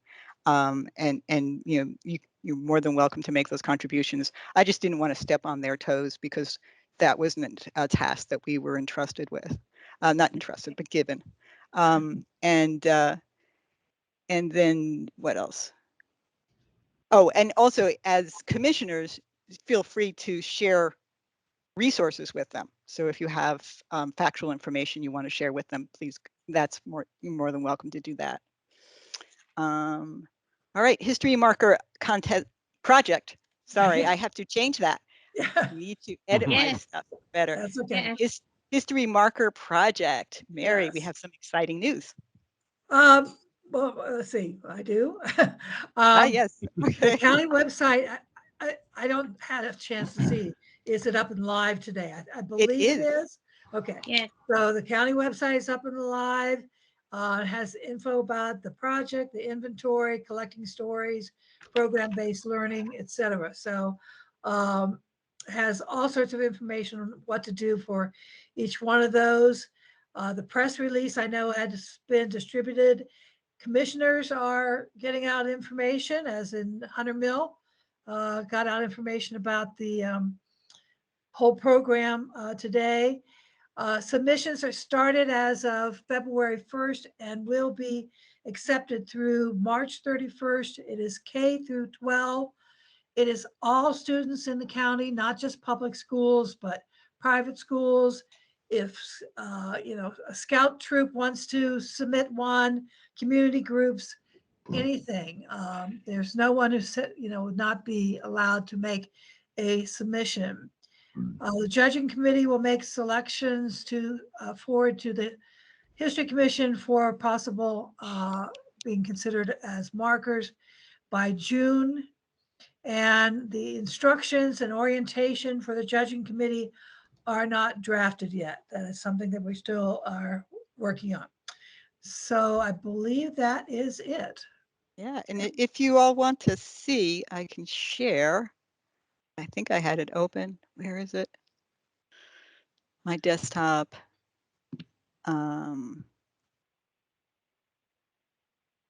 Here it is. Can you see that? It's all about Jordan. It's all about me. Jordan? Nice to know. Yeah, that's nice. Thank you, Cheryl. Thank you very much. You made my night. Wait a second. You made my month. What am I doing then? Okay, am I not knowing what you I'm had doing? it. You had it. Oh, I did have the black experience yes, up? Yes. Okay. Yeah, beautiful graphic. Beautiful Yes. graphic. So this is, I'll just scroll up here. Whoops. If you don't know the story of that graphic, I asked them to put it on there, but I haven't seen if it was, but it's called Sankova. And Talk about it, Mary. Sankova. Pardon me? Talk about it. So tell us about it. It's from the Ghana language, and basically it is to look back to the past and bring it to the present, and that's what the bird is doing, is looking backwards. I don't remember the expression. I'm a little tired tonight, so I can't remember the exact quote they have. If you go to the Berea College, BEREA, they have a whole section on where Sankova came from. I learned about it at the James Lee marker dedication. And it's just a wonderful idea to think that that's what we're doing. We're capturing the past and bringing it to the present so that people will understand it. So that's that represented by the bird there in the banner. And just showing, this is the link to the historical marker project within that website. And you can see we have our History Commission marker, and we have a link to the History Commission, including our African American history inventory. Yeah. Right. Which is now also available. So you can click that and wait for my processor to open. Anyway, so I will stop sharing, but just wanted to let you all see that. All right. Sure, So if Barbara. we can get out the word to, Okay, any. Oh, I'm sorry. Mary wasn't finished. I I'm saying, apologize. if you can get the word out to, school groups, community groups, homeschoolers, whatever, to just go to this site and, see what they, if they're interested in it. Okay. Go ahead, Barbara. Mary, when she wasn't so tired, gave me the quote, and that's what I was going to share. Oh, yeah, and, please do. and the quote is, "It is not taboo to fetch what is at risk of being left behind." It is not taboo. It is not taboo to fetch what is at risk of what is being left behind. And who's that attributed to, Barbara? That's beautiful. That's the Ghana. It's a Ghanese. Oh, it's just a Ghanese. I mean, it came from Ghanaian. Mary. That's what it is. It's not taboo to fetch what is at risk of what is being left behind. Yeah. Yeah, in addition to the project, the marker project that the kids will be participating in, if you go to that website, you'll see that there's also an invitation to the community at large to share their stories with the group, and the community and neighborhood services will be opening up the resources that they have. They actually have recording studios of a kind, where people can go and share their get their oral histories recorded. So it's really a larger endeavor than just the project, the markers. So they also can write them in if they don't want to be recorded. They can submit them in writing. So. Yeah. So exciting progress. Any other comments, questions?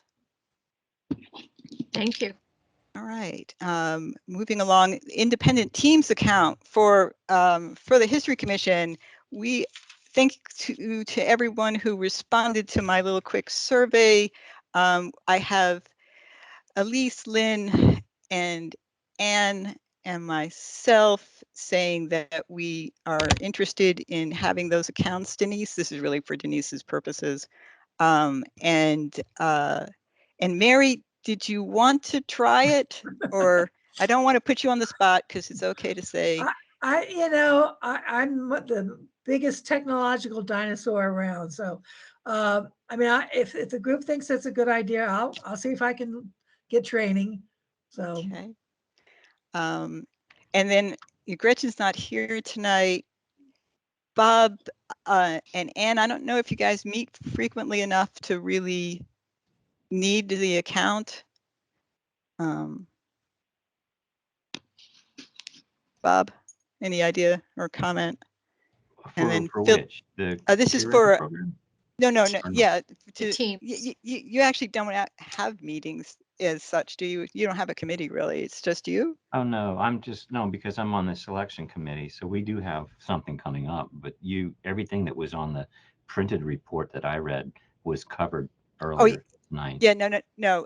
This is with regard to having a Teams administrator account so that you could run your own Zoom Teams meeting. No, I don't have a necessity to do that. Not right now. Awesome, thank you. Okay. And Ann Barnes, I don't know if Ann's ever come back, joined us yet. Don't see her initials. Yeah.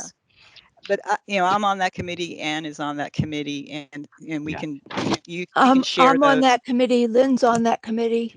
Okay, yeah. So we have quite a few people who'd be able to step in and provide that service.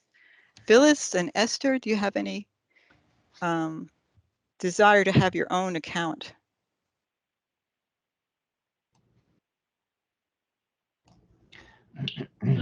I'll take the training.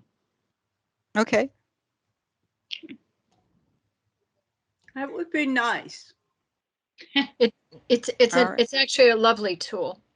It's a really nice tool. Okay. And I'm happy to go through the training again too, but it's a good tool. So Denise, your estimate was spot on, six accounts. All right. Okay.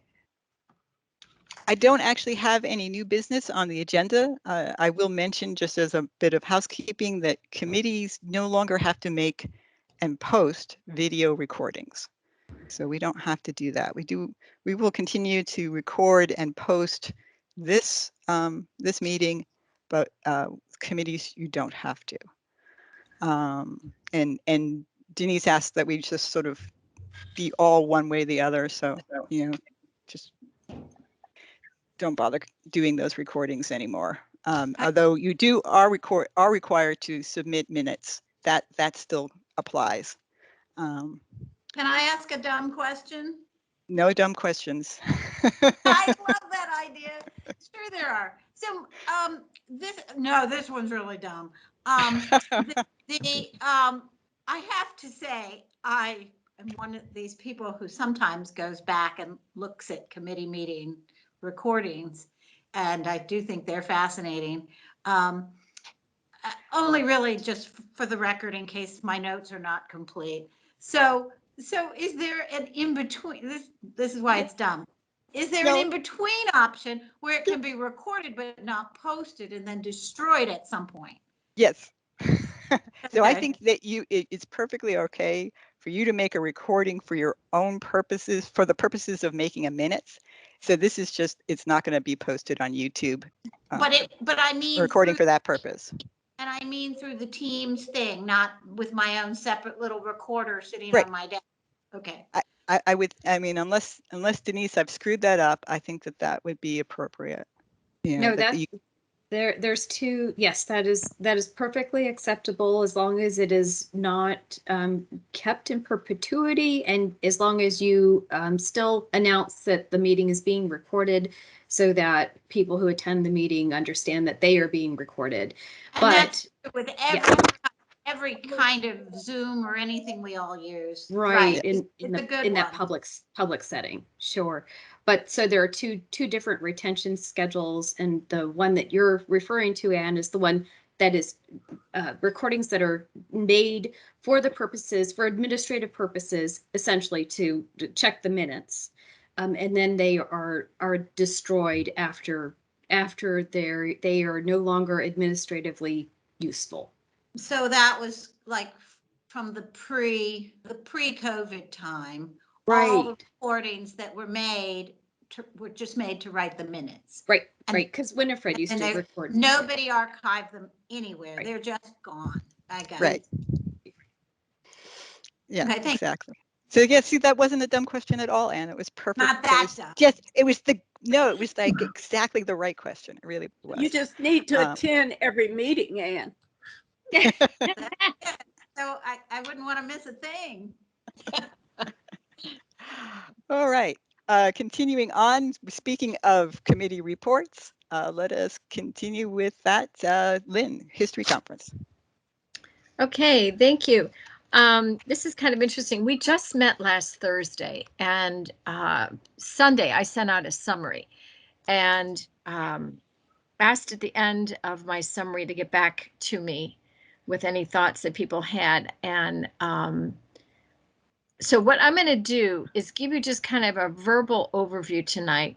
I heard from a number of folks, and I also want to encourage you that if you're going to respond to something, and actually we need to keep this in mind too in terms of our monthly History Commission meeting, it's a really good idea if you're going to discuss something about the meeting with somebody, please remember that rule of 3, that if you take content out and start talking about it, either in emails or whatever, that could be a FOIA violation. Is that not correct, Denise?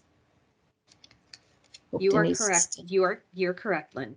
Okay, yes, so please. We need to be really careful about that. So let me kind of jump in for our meeting that we had last Thursday on the 27th. Normally we meet on a Wednesday, but we did Thursday night as I had a reenactment to do Wednesday.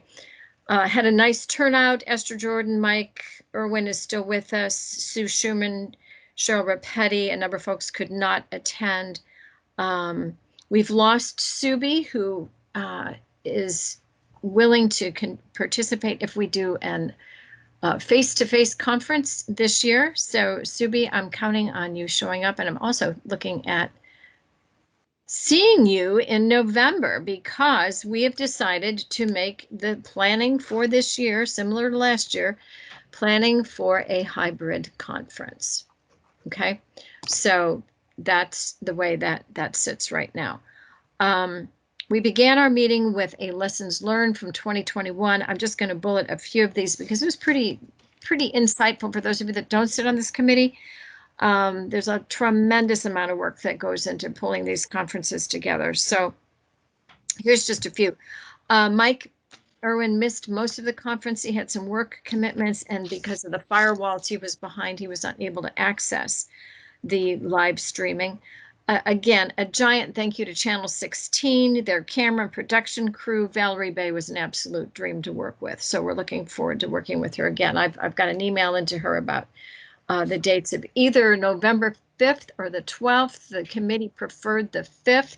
I've got a confirmation from David Meyer that either of those dates would work at this time if we do a hybrid or if we do a complete on-site. If we do live stream, a number of folks thought it would be helpful to have some way to keep track of how many participants we have, because right now we just don't know. We really do not know. Jerry Connolly, Jeff McKay did a stellar job of kicking the conference off. We talked about the awardees at the front end. Rose Powhatan was absolutely excellent in her presentation. A lot of nice feedback about Brad Hatch and his E.O. Potts and Carp Penn's presentation, Elisa Pettit's virtual presentation. Judge Hulaman Quander did an absolutely magnificent presentation, having had only about 3 weeks to prepare, using Noah Cincinnati's PowerPoint, which was stunningly done. And bless Judge Quander's heart, he was able to kind of maneuver a lot of the animation there without any sense of frustration, which looked like it could have easily been frustrating. So we were very happy to have that. As a sidebar to that, you may remember we pay our keynote speakers an honorarium of $200. So the committee chewed on this and decided, in terms of that honorarium this year, the best thing to do with it was to split it half between Judge Quander and also half to Noah Cincinnati, since he had worked so hard. Noah was struggling at that time with chemotherapy treatments. I'm staying in touch with him. I'm anxious to hear back from him. And I'm working with Sue to figure out how we should handle the distribution of that split honorarium through the mail, with a letter, separate from a letter. I don't know. So that'll be one more discussion that we need to follow through on. Let's see. Ron Chase did a lovely job again of reviewing Gum Springs. At the last minute, again, we had Marion Cohen, Ransel Cohen, and her presentations are always wonderful. I missed the one that she did last week. And then I already mentioned all of that. And Laniel Naylor. Some of you had not ever seen her present before, did just really a lovely, lovely job at the end. She is related to so many people in Northern Virginia and Virginia's African-American community. We'd like to make sure that the conference agenda is complete by the 1st of August. And this is really, really important that we stick to this. We want to involve students. We want to maybe involve some graduate students at George Mason. And if we have that agenda clear and committed by that time, we really will need to stick to it. So that'll give us quite a bit of time to plan. We've got a very loyal following, and we're not going to look at even considering kind of a half-day conference, that we're still going to live with the legacy that we've got of a full day. Our theme this year again is We Are Fairfax County Part 2, And this is such a wonderful theme, and I almost feel like 4 conferences to devote to this is not going to be enough to study all the citizens of people that have called Fairfax County home. So the theme this year we were really kind of struggling with, but we decided to start taking a look at the immigrant population that started to arrive in Fairfax County in the late 19th century, early 20th century. We've distilled this down to the Jewish, Irish, and Italian populations. The Italian population was here just almost kind of by default by all the stonemakers that were brought into Washington, D.C. to build a number of the monuments and do a lot of the architectural work. So their time here has actually been quite a while. And we thought with those 3 themes, the Jewish, the Irish, and Italian, that we could really have a lot of fun with food. I've put in a bid for lox and bagel for breakfast, and we'll see what we can do with Irish corned beef and spaghetti. I don't know how that might go later on. Anyway, we had looked at one time at Tom Gelton's book, A Nation of Nations. It does appear, though, that the content of that would better fit conference number 3 in this series. And so that's kind of on hold. Jordan gave us a stunning review of the history of the arrival of Jewish citizens into not just Fairfax County, but the United States as a whole. And when he was done, we sat back and said, okay, Jordan, you get at least 20 minutes for the conference. He just did a wonderful job. So having done such a stellar job, this has put him in the position of being able to reach out into the local Jewish community and see folks that he can tap, including Rabbi Aft, now retired Rabbi Aft from Congregation of Dot Ram in Springfield, and a number of other folks that he's been willing to tap to. Also with the theme of this is going to cover the World War I experience, and to maybe tap some of the folks at the Army Museum. Did I get that part right, Jordan? Yeah. One of the historians there. Yep. Okay, that's right. Matt Steelinger. He used to come to all of our conferences, and wonderful display. Also, there'll obviously need to be a bit of a coverage of the Spanish flu, 1917, 1918, which is going to be a very interesting mirror of the pandemic that we're in right now. So I'm very excited about the content of the proposed conference this year. Want to open it up for all of you. If you think of somebody or know of somebody that has lived in this area long enough that could speak to any of these citizen groups, please reach out to me. Well, our next meeting is planned for Wednesday, February 23rd, 7:30 p.m. We will do a Teams group again. We'll come back and take a look at this summary, see if we can tidy it up a little bit. And again, I kind of apologize for this. It didn't make the share file, which is probably just as well. So you'll see it next month, but I think this was a pretty good verbal summary. Anything else, folks that are on the committee with me that I've left out that you want to jump in and add? I have a question. Yes, Subi. And it's really definitional, maybe. So this is about immigrants and not necessarily ethnic. Not necessarily what, Subi? I missed your. Not necessarily ethnic groups. Well, we're going to try to. Well, immigrants. Let me tell you why. Let me tell you why. So when I hear about the 3 groups, my first question is, how did you come about those 3 groups? I mean, what data or criteria did you use? And secondly, if you're talking about ethnicity, then, I mean, Irish is a national origin. Italian is a national origin. Jewish is a faith-based, right? It is and it isn't. There's certain parts of Europe where there's the predominant Jewish presence. So what is your full question, Subi? So to me, Jewish is a religion, and Italian and what's the other one? Irish are not. So I'm just asking for clarification. how did you choose these three? They're basically a population base, and if you look at American history, because that's where Fairfax is located, is part of America. These are groups that certainly the Irish were here in the late 19th century. A lot of the railroads were constructed by them. So kind of a mixed bag of the reality of American history, but also with what happened here in Fairfax County. And that Irish presence, Italian, and we could have expanded this a little bit more, but we only have 6 hours to play with, if that. And I think Jordan's wanting to say something here too. Jordan, why don't you jump in? I think you look you're ready to say something. Well, great question, Subi. Question that's been asked quite a bit, actually, in looking at the Jewish people. Now, and the answer is, yeah, it's a religion, and it is also actually a nationality. It is if you're living in Israel, then that's pretty clear. But one way to look at the Jewish people is a people who are tied to the land of Israel, but have been in a diaspora for at least 1,000 or even longer.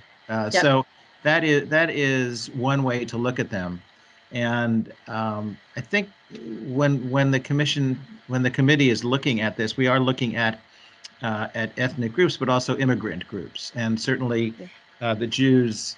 There's an interesting history there, beginning back in the 17th century, and I think that it is a question that's been debated, and you raise a good question. We could go on and spend the rest of the evening on this one topic, but I do think that there are ways in which to look at the Jewish people as a more than just a religion. If you look at the indicia. Fair enough. I wasn't asking for a defense. I was just asking for clarification. Yeah. So I think also, Subi, as a follow-up on that, because I think the answer is immigrant groups is what we were identifying. Yes. And especially since one of our overall missions of late, with regard to this series of conferences is to make sure we're not overlooking untold stories. So if we're overlooking an immigrant group, because these are kind of the usual suspects. Mm-hmm. So if if you're aware of an immigrant group that we're overlooking for this time period, let us know. Yeah. And we can. Which time? Another way I refer to these groups is hyphenated Americans. Yeah. So that kind of works for everybody. Of which I am one, right? Yes. So, yeah. Asian. We actually talked about that. Sure. Yeah. So that's why this has to do, Subi, this is Esther. This has to do with the time of joining Fairfax County. So in the late 17th, the 18th, the 19th, into the early 19th, right, 1900s. The early times. Yeah, because I think I heard Lynn said late 19th and early 20th. So I was. Yeah. Generally speaking, that's it. Yeah, generally speaking, that's what we looked at. But all of those ethnic groups came in at a variety of different times. There were Barbara and I are both part of the Germana group, and those folks were here. That's a German ancestry that came in 17. But we can only cover so many. Exactly. So we're going for kind of the hallmark ones. I didn't mean to put people on the defense. I was just asking for it was a good question, so we can all be prepared to answer it again for other folks, because I think I was not on the defensive. I thought it was a good question. Yeah. See, you should have stayed on the committee, Subi. You would have known all that. Okay. And Barnes has joined us. Has she? Okay. Oh, great, Anne. Thank you. Welcome. Barbara Peters, you have your hand up. Well, I just wanted to object to the hyphenated reference. I mean, I don't think that all of us view our ethnicity, our cultural backgrounds as hyphenated? I mean, if we are Americans. Well, don't be defensive, Barbara. But no, I think you actually could. I don't know what your background is, but if you were English American, I mean, a lot of people go back, they look at their genealogy, and everybody but the Native Americans came from somewhere else, and the Native Americans. Absolutely. Yeah. Yeah. But I don't think all of us view ourselves as hyphenated Americans. Yeah, no, that's okay.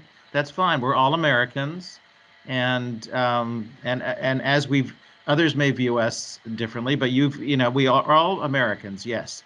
And I often get asked the question, are you, what's more important? Are you Jewish or are you American? Well, I don't think I need to make a choice because we are all Americans, and we do have, and we are connected though to other traditions and other ethnicities. But yes, right. yes, absolutely. Yeah. All right. And so our next meeting, let me just say, I don't know, Cheryl, you had something to say. You were in our meeting. No, go ahead. Our next meeting, I think I said this, and Denise, I owe you a summary of who should be there, is Wednesday, February 23rd, 7:30 p.m. And I think that's really it for right now. Anything else in the committee? Great presentation. Guys, I've got to jump off. I'm sorry. I'm not being defensive. I just have to leave because of work. Good night. Thank you. Great meeting. Take care. Lynn, Yeah. Lynn, this is Mary. Yes, Mary. The history teacher and me would like to suggest maybe 15 minutes of the legislation and hurdles that immigrants had to face, like the quota system, naturalization tests, voting rights, all of those things. And that was across the board. It wasn't for any one group, but just as a way of recognizing the hurdles that had to be accomplished to blend in, or what do you want to say? Exactly. Into the community. Yeah, and what I've noticed is some of the newer immigrants to this country are not aware of how some of the older immigrants into this country were so horribly treated. The Irish Americans were horribly treated. It was beneath the dignity of somebody at one point, if you were, for instance, in a posh area of New York, to marry into an Irish family. Right. And the same thing with Italians. So it's an interesting look at human dynamics of the other. Who is the other and how are they defined? So I think, we've got some wonderful topics here for discussion. Cheryl, can I jump right on into awards then? Yes, go ahead. I think that's it for the conference. I want to propose, so this is for, oh shoot, we just lost Jordan. Jordan, Steve Sherman, and Elise. The 10th of February, that is a week from tomorrow night, 7:30. I think that's enough time. Denise, is that enough time to pull it together? Do we have enough time for public notification? I'm so sorry, Lynn. Could you repeat the date, please? Sure. If we do the 10th of February, which would be a week from tomorrow night, is that enough time to publicly announce? Yes, it is cutting it close, but we can do it. Okay. All right. So I'll get you something probably later on tonight. So that would be the awards committee, and anybody else that wants to join this committee. My goodness, I'd love to have you. We'd all love to have you. So right now it's Elise, Jordan, Steve Sherman, myself, and Greg Wilson used to be part of this committee. Lynn, so yes. That's ARB. Was that your night for ARB? Yes, and Denise's as well. Yeah, and Grace's as well. Yeah, no, so unless you have a Teams account, I don't think that you can do it. Thank you, Elise, very much for pointing that out. Yeah. I looked at my calendar. Yeah. Okay, thanks. Okay, at least you want to toss out another day, maybe like next Tuesday. That'd probably be too close, wouldn't it? That's one of the few days I'm committed. Tuesdays and Thursdays? No, that Thursday. Thursday, the second Thursday in the month. Of every month. Okay. All right. All right, then let me go down a little further. Are all Thursdays bad for you, Elise? No, only the ARB Thursday. Okay. All right. The second Thursday of the month. Okay, so you conceivably could do the 24th. 24th? Steve Sherman, how does that sound? Yeah, that'd be okay with me. 24th. Okay, so we'll get with Jordan on that. Okay, so let's change that then to February 24th. And the reason I'm kind of interested in calling us together, we've got some unfinished business before. Elise, you and I'm long overdue in finishing a conversation with you from 2021. We're already getting submissions for awards, and I want to make sure we stay on top of this and know kind of who's come in, what kind of award nominations we've got to take a look at, and not lose sight of this. This is a problem we've never really had before. We're early submissions, but we do now, and we need to kind of move through that in a decent and orderly fashion. Okay, does that make sense? Okie doke. So Denise, let's make it the 24th. Or I will send out my email as I do every Thursday after the meeting. Perfect. And if you could reply to that, Lynn, that would be great. Thank you. Fantastic. Okay, that's it. All right. Thank you. All right, we're going to continue on with African American History Initiative. Phyllis and Mary. Thank you. Our AAHI minutes from our January 11th meeting were included tonight in the share file, so I'm not going to go over that. Our next meeting is going to be February 8th at 2:30 p.m. Cheryl has shared with you earlier when she talked about the marker project.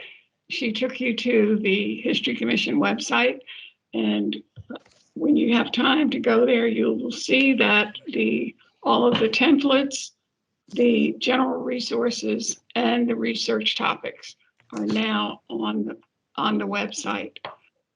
All of the templates have been sent to you. I'm applauding. I know that was a lot of work. Let me just stop and say, this last week has been incredible. All-nighters for quite a few of our commissioners, as well as Denise and other county staff members. And we appreciate everybody's hard work in getting us to this point.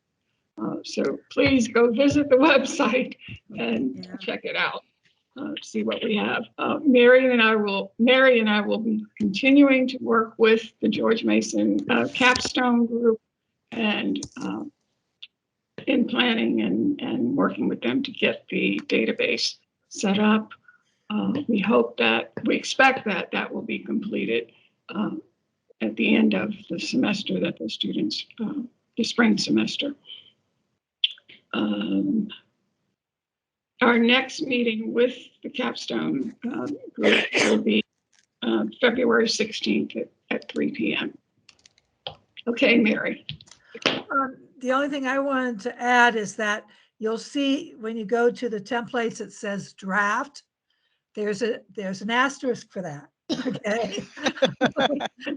Because we didn't want people to wonder what in the world were we putting out here that says draft. So basically you were saying, this is something that is like an ongoing project, and that it further by the end of the year, I forget what we said, end of the, there'll be a database. Later in the year. Yes, later in the year, that's what it is. There'll be a database. So, that is not a protection. It's just one acknowledgement that this is something that we will, be adding to. So, okay. Awesome. I hearty congratulations, guys. That was truly, I know how much last minute stuff had to be redone and done over and fixed, and you guys did an amazing job. And so thank you for putting in that time. I know Denise now has enough comp time not to work for the rest of the year. Right. So it's true. I think the rest of her career, if you add Confederate names. Yeah. Inventory. That's a bonus. That's a bonus. I see Barbara Nave. Go ahead. I spoke at last meeting, but I speak this meeting also because when we talked about this and started this and made the motion in October 2020, we had very sincere, wonderful vision, but I mean, this thing is huge. And I think we've all learned so much, and it's now, our work is even more important now, I think, for everyone than we ever anticipated it being. And the fact that what I shared with some of you was Supervisor Alcorn's, announcement in his weekly announcement, including us there. So anybody that's, whenever you're talking with groups, just mention it so people are aware. But Denise and Mary and Phyllis, lots of people, but those three have just been pushing the proverbial stone up the hill over and over and over for the last few weeks. And so I applaud them. I think I'm just so proud and so excited for what we've accomplished. So, and the fact that it's being used already just makes it that much better. So we have rich history and we've had a role in getting it out there. So thank you all for your huge achievement. It really is. It's just incredible. So thank you. Barbara, will you consider this kind of a working document and can add to it over time? How are you going to handle when there's more information that comes your way? What's your thinking? Or maybe I should be asking Phyllis and Mary. I'm sorry. That's what we're going to be working on. Why it's called an inventory, and we want to make clear to people, everyone, the audience, we are not telling the story. We are collecting. That's right. It's like what was inventory. So we're going to be working with the Capstone group to set it up so that we can add to it. Add in. Oh, beautiful. Okay. I mean, the CNI is research finished there, unless there's something we forgot. This is a totally different, a much different approach. In that, again, we are collecting these pieces that were everywhere. We're making the quilt. Sure. Bringing all these little pieces together and look what's there already. And the reason I'm asking is there's a woman who is part of the original Harris family in Clifton who just recently reached out to me and asked if we could just sit down and she could present some information of her family and her heritage, and whatever I'm able to put together from that, I want to be able to funnel it in the most appropriate fashion. And it sounds like you all need to maybe. Well, also, if you read of the new, as Supervisor Alcorn puts it, Black/African American project experience, there to be places where oral history are collected. And I know Phyllis was checking to see. Not every community center has the capability, and I don't know what you found out about Gum Springs, but as part of this big program, they're asking people to come. So if you can, somehow we can give you the information to get to this woman, that would be the way to. It's all on the website too. It's on the website. For adding in, for how to add in. Okay, beautiful. Thank you, guys. Even once these young men graduate, whoever hosts the thing, there'll be a graduate GTA assigned to it. So if we promised we wouldn't give them one thing at a time, that will collect stuff, okay? Right. But Sure. that it can be added through the future. Wonderful. Okay. That's really that's terrific. All right. Thank you, everyone. Yeah. Well, thank you guys. You. Thank you guys. All right. So the semi-quincentennial report, Gretchen is not here, but you can see that she met with the executive director, and her report is written and it's in the share file. It's also in my little expanded agenda that I sent out this evening. And I think we'll continue on to Elise, your reports. Okay, I'm going to do them out of order because Sure. the last annual report flows into the next committee meeting. And my voice sounds really weird to me with the headphones on. So no, it's good. You sound like Elise to me. Well, that's good because I wasn't sure. The inventory committee is sort of holding until we get our new staff person. We haven't received any inventory nominations to consider. We have a couple that got hung up by COVID. So we'll get moving when we have our staff person, which I had been told would be the beginning of the year, but obviously that didn't happen. And I am aware that they've had problems filling the position. So that's why the inventory committee is kind of on hold and we're just kind of hanging. We do need to do some work on the verbiage on the how to submit a nomination portion of the website. So people will look at that and give me suggestions. That would be great. It's not coherent. Okay, the budget, I have some snags and I'm going to work those out with Cheryl. And the annual report, I will read my words, then I'll send them to Elliot.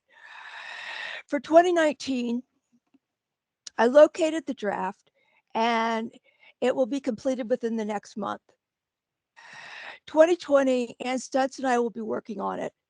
And it will not include the Speakers Bureau section or the outreach section because there isn't a Speakers Bureau and outreach is really redundant with the bios. And instead of my normal expansive approach to annual reports, it's just going to be for 2020. So keep that in mind, you committee members who have to give me a report. And I also need bios for people who came on the commission during 2020.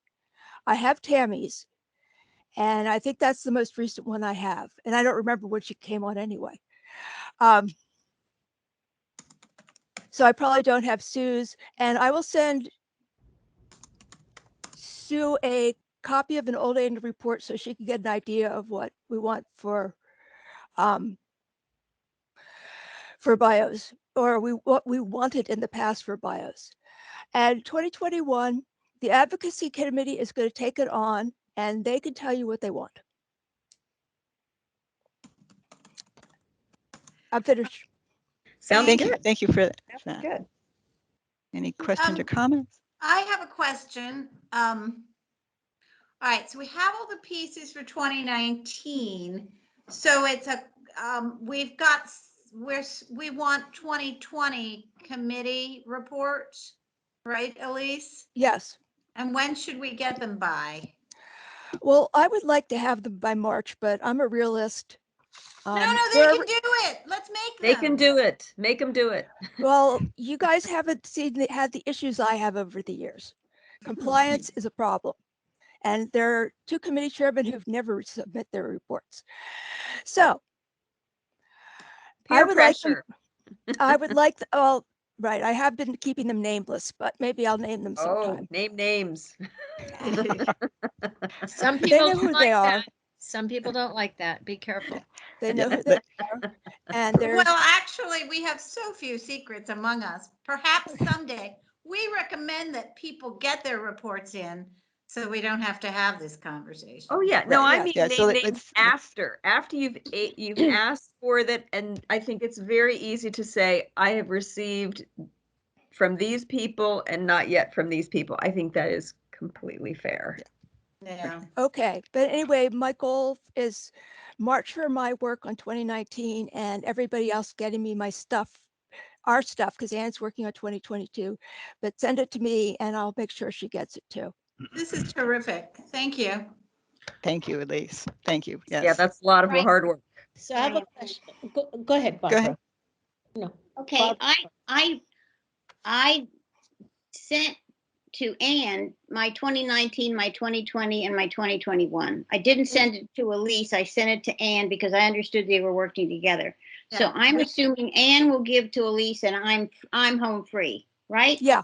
I Okay. share. Oh man, I'm jealous. She is always the first. She does it promptly when the new year begins. That's nice. But we don't have to worry, Elise. I'm saying it to verify. That's why. So okay. Okay. I also heard Sue's voice. Subi's voice. Yes, so I know that the advocacy committee had some discussions about 2021. And since Elise is turning the baton over to the advocacy committee to inform everybody how 2021 will be handled. I know that there is a draft timeline, and my concern is the draft timeline for the data call for highlights from the various committees will coincide with the drafts being asked for 2020. Yeah. So if you're in charge of a committee, write both years up and send them around to everybody, and cover all the bases. You know, do something for 2020 and 2021. I think that's amazing. right. Kind of hard as it is to wrap my head around it, we're actually in 2022, which just doesn't seem right. But I have a dumb Mary. question for the night. Is this the calendar year or the fiscal year that we do this on? We do it calendar. Calendar, but it's presented to the BOS in the middle of the summer. Okay. At least you're muted. I can see you talking, but you're okay. Sorry, my husband asked me a question. He asked how much longer I would be. I think he wants to give me dinner. Aw. What was I going to say? Oh God, I lost my train of thought. What was the question? Calendar Fiscal year year. or fiscal year? Calendar year, because we have include remarks by the chairman. Okay. Right. And so we do it with the chairman's terms. Yes. Yeah. Otherwise, we'd have remarks from half chair people. I have one other question. I do remember sending in one, I think for 19. You did. I Okay. have the problem with 19, and I will be totally honest about it. I had two people who caused me problems. Okay. They were Ann Stuntz and Bob Beach. Ann Stuntz, I didn't nag because I hadn't gotten Bob Beach's report. So we got the Park Authority to give us the resident curator report. So I've got everybody else. I think I'm missing Greg Wilson's bio, but I have to look at it closely. But I think all the pieces are there. So you're good for 2019, Mary. Okay. And besides, I have a saved copy of what you sent me. Okay. It's probably ditto, but yeah. Well, you can say that. Okay. All right. Yeah. I'll just have to consider these new committees I'm in on too. Okay. All right. Okay. Tammy. So, and this is, it's coming late to the party or whatever, but, and I'm admitting to being impacted by the, impending loss of Mount Erin. Have we ever done a spot in our report for things that we've lost in a year? I'm thinking of like when you get to the end of a year and you have like the music that plays and you show all of the people that died that year, that passed. Oh, and then high school reunions too. Yeah, but I really feel like, we're losing things off of the inventory. I have thought of this. Have you? Good. I thought of great it. idea. And my 2019 report for the inventory committee includes properties demolished during 2019. Thank you. So I am intending to move forward with that depending on what I'm asked to do in the future. Yes. But yes. Yeah. You have to raise awareness for what we're losing, Yeah. It's going to be a paragraph. Awesome. Thank you. Perfect. And that's a really good idea because we put in when we lose longtime members too. So they're sort of a similar kind of thing. Longtime buildings, longtime friends.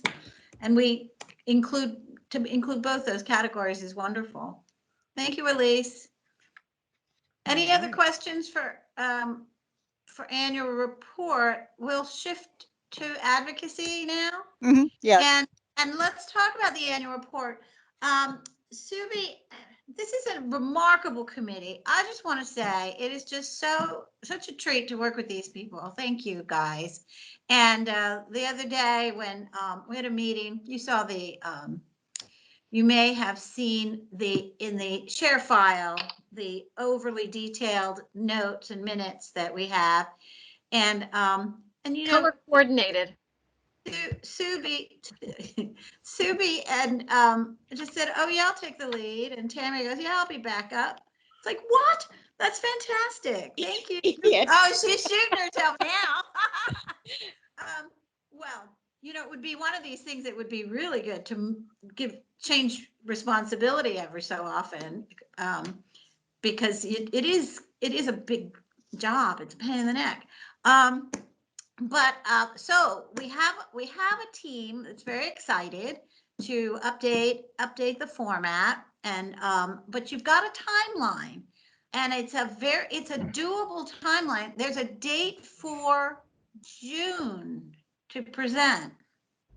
Which June did you pick? Do you remember? There were a couple of Junes given to us, and 28th, if possible, good. but it's not set yet. Okay. Yeah, that's true. It has always, they've messed around with it over the years. Maybe the 28th. So it's true, when you're going to give Elise and me anything that you did in 20, also look back over all your files for what you did in 21. And yes, Barbara Nave gets the gold star as usual, because we've got her reports, which is terrific. So let's say, I think the timeline you sent, Subi, has end of February for information provided on report sections. So 28th of February, 1st of March, that's I've had to do some catch up like this for Historic Vienna as well. And you do just get on a roll, and one year does run into the other anyway. Right. So it's you can sit down and do it in one sitting. So that's that part. Anything else you want to talk about with respect to the annual report? For 2021, one big change that we are considering right now is to do away with the detailed bios. And Tammy had a great idea of just doing photographs and names and with districts, especially in the era of the pandemic, when people don't see us face to face. At least even the supervisors who appoint us probably sometimes don't know what we look like. That it would be good to have photographs, and if somebody objects to that, we can just have a blank for that person. Because will we be wearing masks, Subi? If you want, it's an option. Well, I just thought that might be easier to recognize. Yeah, I'm teasing you. Teasing you. So when I looked back, I think it was 2018, which was the last annual report up on the website. The bios, it was a 21-page report, and the bios took up 9 pages out of that, which probably is not needed. So that just to give people a heads up, so you don't go into shock, that we might do away with that presentation. Yeah, you could either do that or just do quite short ones. I know one of our former members used to try to write a biography that was, the equivalent of 5 people's biography. So I said, I'd be glad to cut it down for you. He said, oh, I'll do it. Yeah, he knows what's important. Yeah.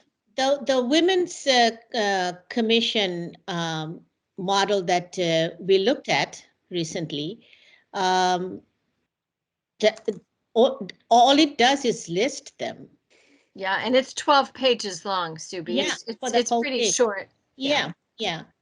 And okay. Some of the feedback that I'm getting, because we did send out something just to the committee members, is that people are more inclined to keep it pithy and short, to make it more readable. Elise, and then we'll sort of move on, I think. Actually, I was kind of giving up, and to name some more names, some of the people on your committee have some of the longest bios that I could not get them to let me edit. The bios were supposed to be short, But over time, people kept writing in more and more about themselves. And I got tired of fighting with you guys. But I do want to say we have received feedback from the Board of Supervisors that they found the bios very interesting, that we were all such a diverse group. So keep that in mind. I don't care what you do, but keep that in mind. Good point. I was reading Pictures might show our diversity. Well, but we have other kinds of diversity. No, they meant in our activities, yeah, in our backgrounds, not our ethnic diversity. Right. I mean, that's pretty much given, sadly. Okay. So I don't want to have this become an advocacy meeting. So we do need to progress along. Tammy, was there anything? Okay, let me, but just everybody remember this, give us feedback on this, because why not? It's all of our annual report. It represents us. So we've got the presentation. So that's been one part of the meeting in January. And then another part was, Tammy will be doing this, appearance. She's going to put in an appearance on behalf of the History Commission before a town hall in Mount Vernon on February 12th. And this is just the, sort of the kind of thing that is really good to do, is to attend events around the county as the History Commission and be seen by our public and by our supervisor. This is sponsored by your supervisor. So have we found the banner? That's a big question. The banner is still missing. And I did check. I have, well, it's the history conference. I do have two history conference banners, but that doesn't really help you very much. The History Commission one, huh? Okay. Yeah, so, and it's not in the closet. Chris Barbashek sent me an email this afternoon that said it's not in this closet and it's not in that closet. So he checked in on that for us, which was good. But I picked up the display boards from Elise today, and they are wonderful. I'm so excited. Great job. And I think I'm going to have to do very little to, sort of update them. They're just wonderful, and with a nice carrying case, because my car is not the neatest place on the planet. And I would be worried about them getting damaged. And so they're just wonderful. So I'm really excited. And you all are welcome to appear with me at the Mount Vernon Town Hall. It's February 12th. And I think the setup is at 7:30 in the morning, but it's all over by 9:30. So so it's a short thing, but it would be neat to have a few people. And I think we can all gather there, right? More than 3. It's okay, because it's a booth. I don't know. Are we allowed to do that? As long as we don't discuss business. Yeah. We don't discuss business, we'll just talk to constituents. Yes. So but anyway, everyone is welcome. Thank you. And let us know if there's any change. I like it. It may well go on in person. Woohoo. It is. They said it's going in person. Yeah. Yeah. That's good. Yeah. So if anybody has any insights into the whereabouts of this banner, it was probably 2.5 feet by 6, something like that. And it was first, its first appearance was at the 275th in 2017. Its second appearance was in Annandale for the oral history table that Esther and Barbara did. And then it apparently came back to one of our meetings and then disappeared. So it's probably $100 item that I paid for. So it'd be nice to find it. Okay, only because it's too cumbersome to put in for me to put in for awards. Okay, I'll be quick. The other thing, we're having, it's very interesting. Subi did some research on press releases and made some contacts with how we might propose press releases, and we're making lists of the kinds of things that we might want to put forward in press releases. And then Lynn has followed up looking into wouldn't it be great to put out a press release during Black History Month about last fall's history conference? And so, you know, things may come of that, and why not? And then, so we're just talking about other ways to share what we do, get ourselves out there. And then I think soon we'll be talking again about what tools we want to advocate for our supervisors in the county to develop so we can preserve better and not have Mount Erin's happen. And then we said the next meeting is either February 17th or 24th, but I didn't make a note which one. Does anyone in my committee remember? Let me know if you do, and I will let Denise know, Denise and Grace.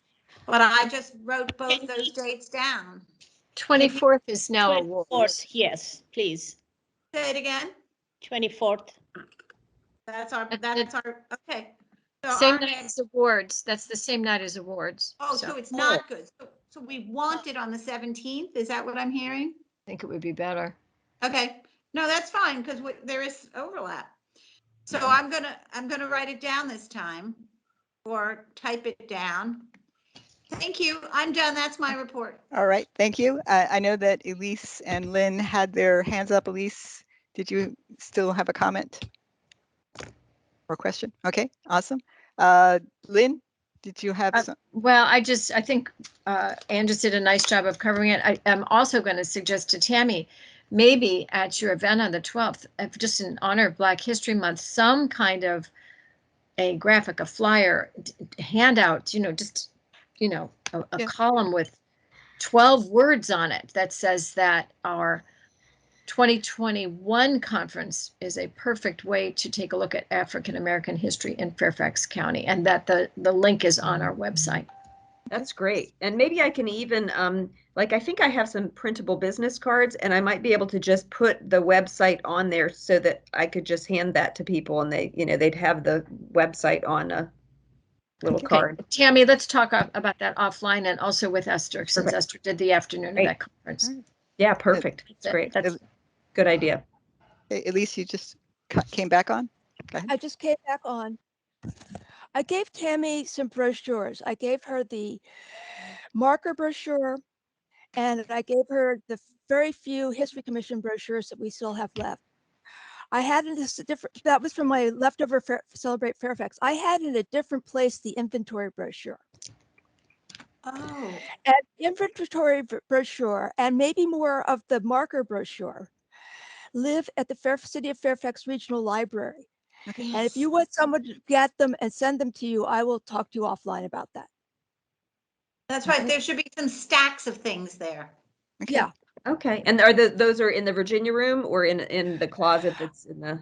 No, they're not in a closet. We have a cabinet in the conference room A/B, the one that's closest to the window. Okay. Is that too small for the banner, Elise? I think so. Okay. It was pretty full the last time I looked. That's where Chris said he looked. And Chris looked in the cabinet too? I'm pretty sure that was his message because I remember him saying A/B in the email. So okay. Yeah, well, there's a closet in A/B too. Yeah. But it wouldn't fit in the cabinet. The cabinet's pretty full. It's not that big. Okay. Yeah. All right. Okay, Denise. Thank you. So you all were just talking about brochures, and I'm sorry off the top of my head, I think it was an inventory brochure. Is that the one that you had provided, Elise, to Tammy? Yes, that's the one I didn't provide to Tammy. Oh, you didn't. So DPD has boxes of the inventory brochures. Oh. Yeah. So you could do it that way too. Yeah. So Tammy, I can pick up stuff either from the library or from DPD because I kind of passed that on my way to work, and my work is by you, and I'm going to be there on February 12th. So okay. That'd be super. Yeah. Because I was thinking that you could get it sent to a library near Tammy. Yeah. Chris could send it, or the Virginia room can send it to another library. Right, that's a good idea. So just let me know. I'll write down February 12th, and I'll be in the office. Like I'm in every other day. So just let me know when you're passing by, or if you need it couriered over to a library. Well, Okay. if someone's going to the Virginia room, we have an abundance there. Well, so this is what I got from Chris and Laura. So no banner. Here's what's in the cabinet: nameplates, packets of Fairfax County map of historic markers, food-related items, napkins, etc. Okay. I It's don't hear inventory brochures. they're there. The map. They're there. I remember them there. Okay. Yeah, I put them there. Yeah. Okay. Let's move on, guys. It's almost 10:30. Yeah. I'll take a look. So let's move along to markers and cemetery preservation. Mary. I'm going to be as fast as possible. Awesome. Marker committee, with Cheryl's help, there is now information on how to submit your marker information online, submit your text, submit your documentation. It directs you to the guidelines. So if you need more help, so that's on the History Commission website. Also, the license agreement is there and it has been updated. The big thing is that there was some confusion is, could the applicant be charged for installation? And the answer to that is yes. So it has been written that way onto the license agreement. The frying pan marker is still being waiting to be picked up. I contacted the company today and they say, oh, they'll let me know soon as to when the pickup date will be. And Cheryl and I had talked about that possibly with the marker guidelines that, you know, we've talked about primary sources, but we've also have in some of our markers according to church history or according to tradition, you know, such and such happens, and that maybe we should put some put some language in our guidelines about that. So I'm going to draft something and I'll get it out to the committee and we can discuss it offline. We can discuss it individually and then come back to the History Commission with any suggestions. Cemetery committee and cemetery preservation, there's no new updates. I mean, the same things are happening with Eagle Scouts and cleanups and etc. So I don't have anything specific. All right. Thank you so much, Mary. Appreciate the brevity. Unless somebody has a question, oral history, Esther. Okay, thank you so much. I'm interested in brevity too. I'm getting a headache here. So let's just say that the Ethnic and Oral Committee, Oral History Committee did meet on January 18th. There were 4 members present: Tammy, Subi, Lynn, Sally, and Cheryl, which is not a quorum. So we didn't vote on anything. We just had discussion. We discussed the interview possibilities with names suggested of folks to interview. However, contact information would be appreciated. That's the hardest part. And interview dates were to be set up by Channel 16. In the interim, after that meeting, Channel 16, Pam Gardner contacted me about interviews being held on January 31st and February 1st. Well, that didn't quite work for the Honorable Tom Davis. So we changed it to the 4th because of his schedule. And we do have him scheduled for an interview with Ann Barnes because she's worked for him. She knows him. And that is on the 4th of February. Now, the other person that was scheduled is Naomi Zevin, who is a former history commissioner. She has a lot of history in that head, and she's done a lot of things in the county. So she's been here since the 50s, which brings a lot of knowledge, knowing about changes in the county. However, she is not able to do that date. I just found out. So we will reschedule her. So we have 5 interviews that have been conducted, and we will get Tom Davis and get Naomi, and then take a look at what Channel 16 wants to do, because they do have a limit and want to wrap it up and make a program and get it on the TV. So that's my report, in that we only had discussion and we have interviews scheduled. Okay, awesome. Thank you. Any questions about that? Moving along, resident curator, Bob, do you have anything to add to the report that was given? All right, No, thank you. everything was in that report. So no, I don't have anything to add. And Anne, do you have anything to report for bylaws? No, I don't have anything to report. All right. You think I would know this all by heart by now? A or B, Elise? I'm coming. You all received my report in an email, so, and you have it on Cheryl's document. There's my camera. You have it in Cheryl's document, so if you have any questions, ask me offline. Okay, sounds good. And David, you want to update us on anything going on in Fairfax City? Is David still with us? Yeah, I'm here. Okay.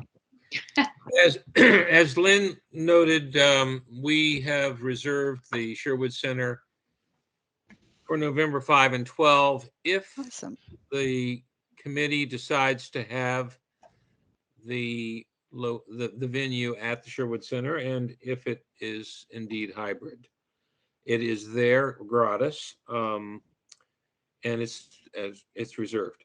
The city has, I may have mentioned this to you before, a stakeholder advisory committee that was constituted last year to study the issues of systemic racism, inequity, efforts to improve inclusion across the city. And as a part of that, one of the 3 recommendations, well, there were recommendations to change the city seal, change historic markers, and to change street names. And we made considerable progress with historical markers, and the city seal is being redrafted. And we have recently developed a guidelines, a draft policy process for how we will go about the renaming of streets. A portion of that effort will include interaction with the county on both Lee Highway and the Lee Jackson Memorial Highway. And that is still somewhat amorphous because we're still waiting for the county to figure out how and when they're going to do that. There is no question, as far as the city of Fairfax is concerned, that we will, this is a double negative, that we will not, there's no question, but we will change the names of those 2 streets that come into the city from the county and go out of the city into the county. Lastly, as you may know, there are 48 acres of the county that reside totally inside the city at the historic courthouse and the Judicial Center campus. It used to be called the Massey Complex, but some people mistook that for a psychological disorder. So we call it the Judicial Center campus of 48 acres, of which the northeast portion of it, of several acres, will be intentionally designated as a historic area. I won't call it a zone, that has legal connotations, but it is, of the 48 acres, the historic courthouse and some space around it will in fact be the historic area of the campus. That will include the relocation of the Legato School. Most of you are already aware of that. And the historic jail just underwent a major exterior renovation, especially having a new roof. If you are in the city and you want to see the county's historic jail, if you're into roofs, they did an exquisite job. I mean, it is really impressive. So kudos to the county and their approach to that. Because the campus of the historic courthouse, literally the stone wall is the borderline between the city and the county. We are working with the county as they plan for some significant improvements and changes to the historic courthouse campus. I always bristle when someone uses the word improvements when in reference to historic sites, because that is oftentimes a misnomer. But in this case, it would be done with great sensitivity and care.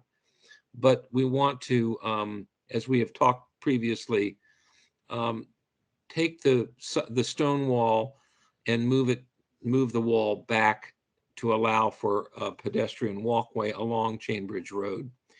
And that would be a good thing because the current wall is simply stones stacked together by my mortar with nothing behind it. And the walls have collapsed twice in the last 3 years into the middle of Chainbridge Road. And it was our city's public works people that and picked up all of the stones. The idea would be that when the wall is moved, it would be a 4-inch steel reinforced concrete wall, then faced with the original stones from the 1928 or 1932? Can't remember. But the other we've discussed this before. The city and the county are keenly aware and concerned about the status of the historic courthouse and the deterioration of the mortar on the bricks. And I did share with Jeff McKay my concerns about this. And I said, it is not hyperbole to say that you could wake up one morning and find the wall collapsed. Trust me, 1 block away, the same thing happened with Old Town Hall on our property. So it could happen. And because it's so iconic, it's important that all of us become advocates for some budgeted resources to ensure the courthouse it needs intervention. And then lastly, I mentioned before, since we last met, the city council voted to appropriate $590,000 to restore the portico of Old Town Hall, which was constructed in 1900. It's on the National Register, was a gift from Joseph Willard to the then town of Fairfax and the citizens of the county at that time to in memory of his mother. So it's an exciting restoration. We had the very, very best people from Virginia, Doug Gilpin from Charlottesville, and John Mott to advise us on how to go about doing the restoration. And we are taking the front portico back to its original 1900 design. And so that's all I have to report. Awesome. Thank you.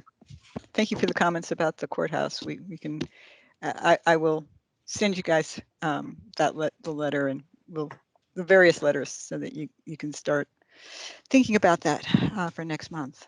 All right. Thank you. Janae, I see you have your hand up.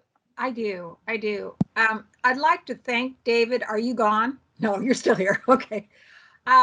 You know, the city is a wonderful place, and I was very honored to be allowed to be on the Historic Fairfax City Inc. board for 12 years. And I just recently left it. I'm going to tell a secret, David, on you. As we've worked together through all these years, through all the different things that we've done, and I was in charge of the walking tours for 10 years, just totally love the history because it's a wonderful microcosm of what happened here in America. And he and I were talking. I had been asked to be president of the Historic Fairfax City, Inc., but I wasn't a resident because I'm technically 2 blocks out. So I actually reached out to David and I said, so what do you think? I'm not a city resident. Should I do this? And he could tell, I'm sure, in my email that I had some questions because I wasn't officially a resident, even though they have accepted me with open arms. And instead, he said, well, Janae, he says, we have lots of good people and certainly you'll make a great president. But I also think that there are so many things on your plate and so many things that you can do that I think the sky's the limit. And I really appreciated that. So I turned it down. And then I started going off into some other avenues. And David, I will just always appreciate that support. I can't tell you how much it meant to me that we were friends enough that you could say that to me. And it's made all the difference. It really has. Thank you. Well, I appreciate you mentioning that, and your time on HFCI was transformative, and much of the hard work and dedication that you put into that is still creating movement forward in a number of different ways. So, this is a collaborative effort across both the city and the county, because the city was the county seat for what, 100 and I don't know, 100, almost 200 years, 150 years anyway. So, but thank you very much for the comments and for what you've done for us so far. And there'll be more opportunities for us to collaborate. Sure, there will be. My pleasure, David.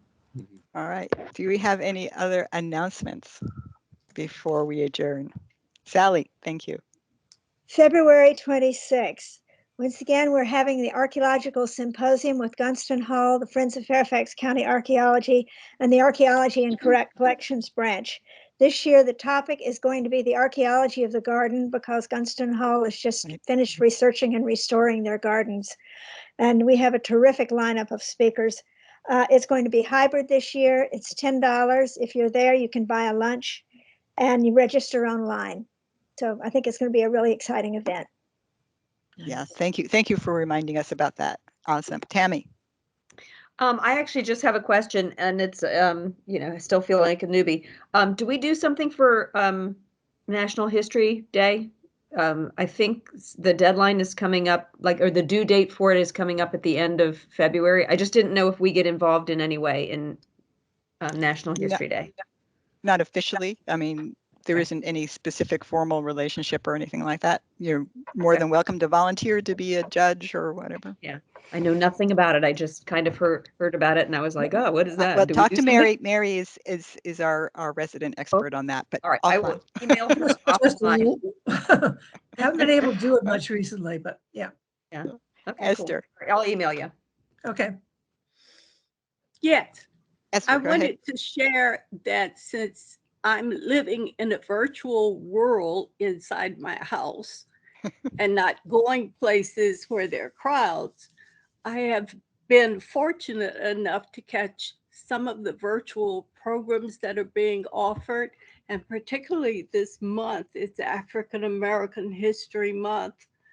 Preservation Virginia has some very good programs. They had one that I attended that talked about this freeman that was actually a person that did a lot of things to free people and get them the votes, but he was also the keeper of a lighthouse for 77 days. So there are many programs out there. When you get the notices, look into them and see if you can work it into your schedule. And oftentimes they're on the YouTube or somewhere afterwards. Okay. Thank you. Thank you. Thank you. That's good advice. Lynn. Just quickly, February 26th, suffragist Mrs. Robert Walker visited the Herndon Historical Society, and they got a chance to meet and interact with her. Awesome. I'm sure they enjoyed that. Tammy, go ahead. No? Okay. Mary. This Saturday, I'll be presenting about the CCC camps in the county and a lesser known story about the African American CCC camp at Fort Belvoir.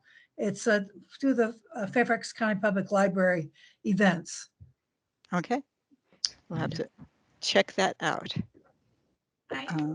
Events at the so it's the Belvoir Library? No, it's if you just go to Fairfax County Public Library events, it's actually virtual and it's through the George Mason Library in Annandale. It's at awesome. 4 o'clock. All right. Which day? This Saturday. Okay. Okay, so you can do this one too.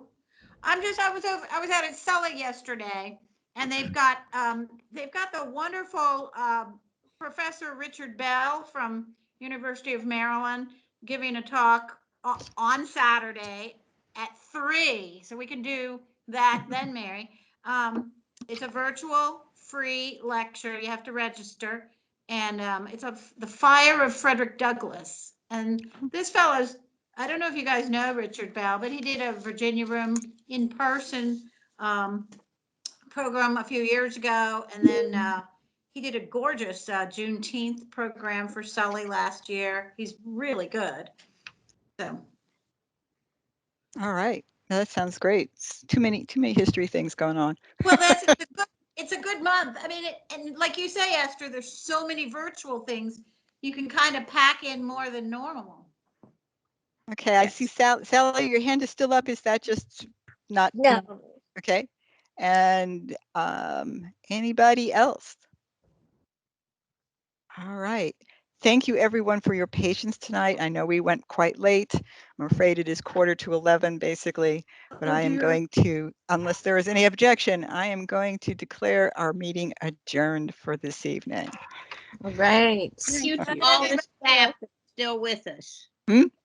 Thank you to all the staff that are still with us. Yes. Thank you, Thank Denise. Thank you for everyone for hanging in here and slogging through everything. Thank you. Not slogging, but for your patience and forbearance. Thank you. Well, I think we need to learn how to shorten our meetings. Absolutely. And there are some tips we've given in the past that I'll share with you, Cheryl. Thank you. I'd appreciate that, Esther. That'd be great. Talk faster. Good night, everybody. We're in the South, Bob. We're in the South. Yeah. Denise, drive home. Denise, you have to drive home. That's a background. That's a background. I gotta drive home. Yeah, this is a background. Oh, okay. Oh, Yeah, I so was worried you were in the office. Oh, Okay. thank goodness, no. But yes, it's a consideration when we do resume in-person meetings, so. Yes. I know. Thank you. Okay. I still want to hear about the generous general that walked into a bar. Good night. Me too. Yeah, he ordered everybody around. Yeah. Right. Good luck, Elliot, with everything. And thank you. It should be a Good night, Elliot. Good night, everybody. You gotta have at least one joke. Yeah. All right.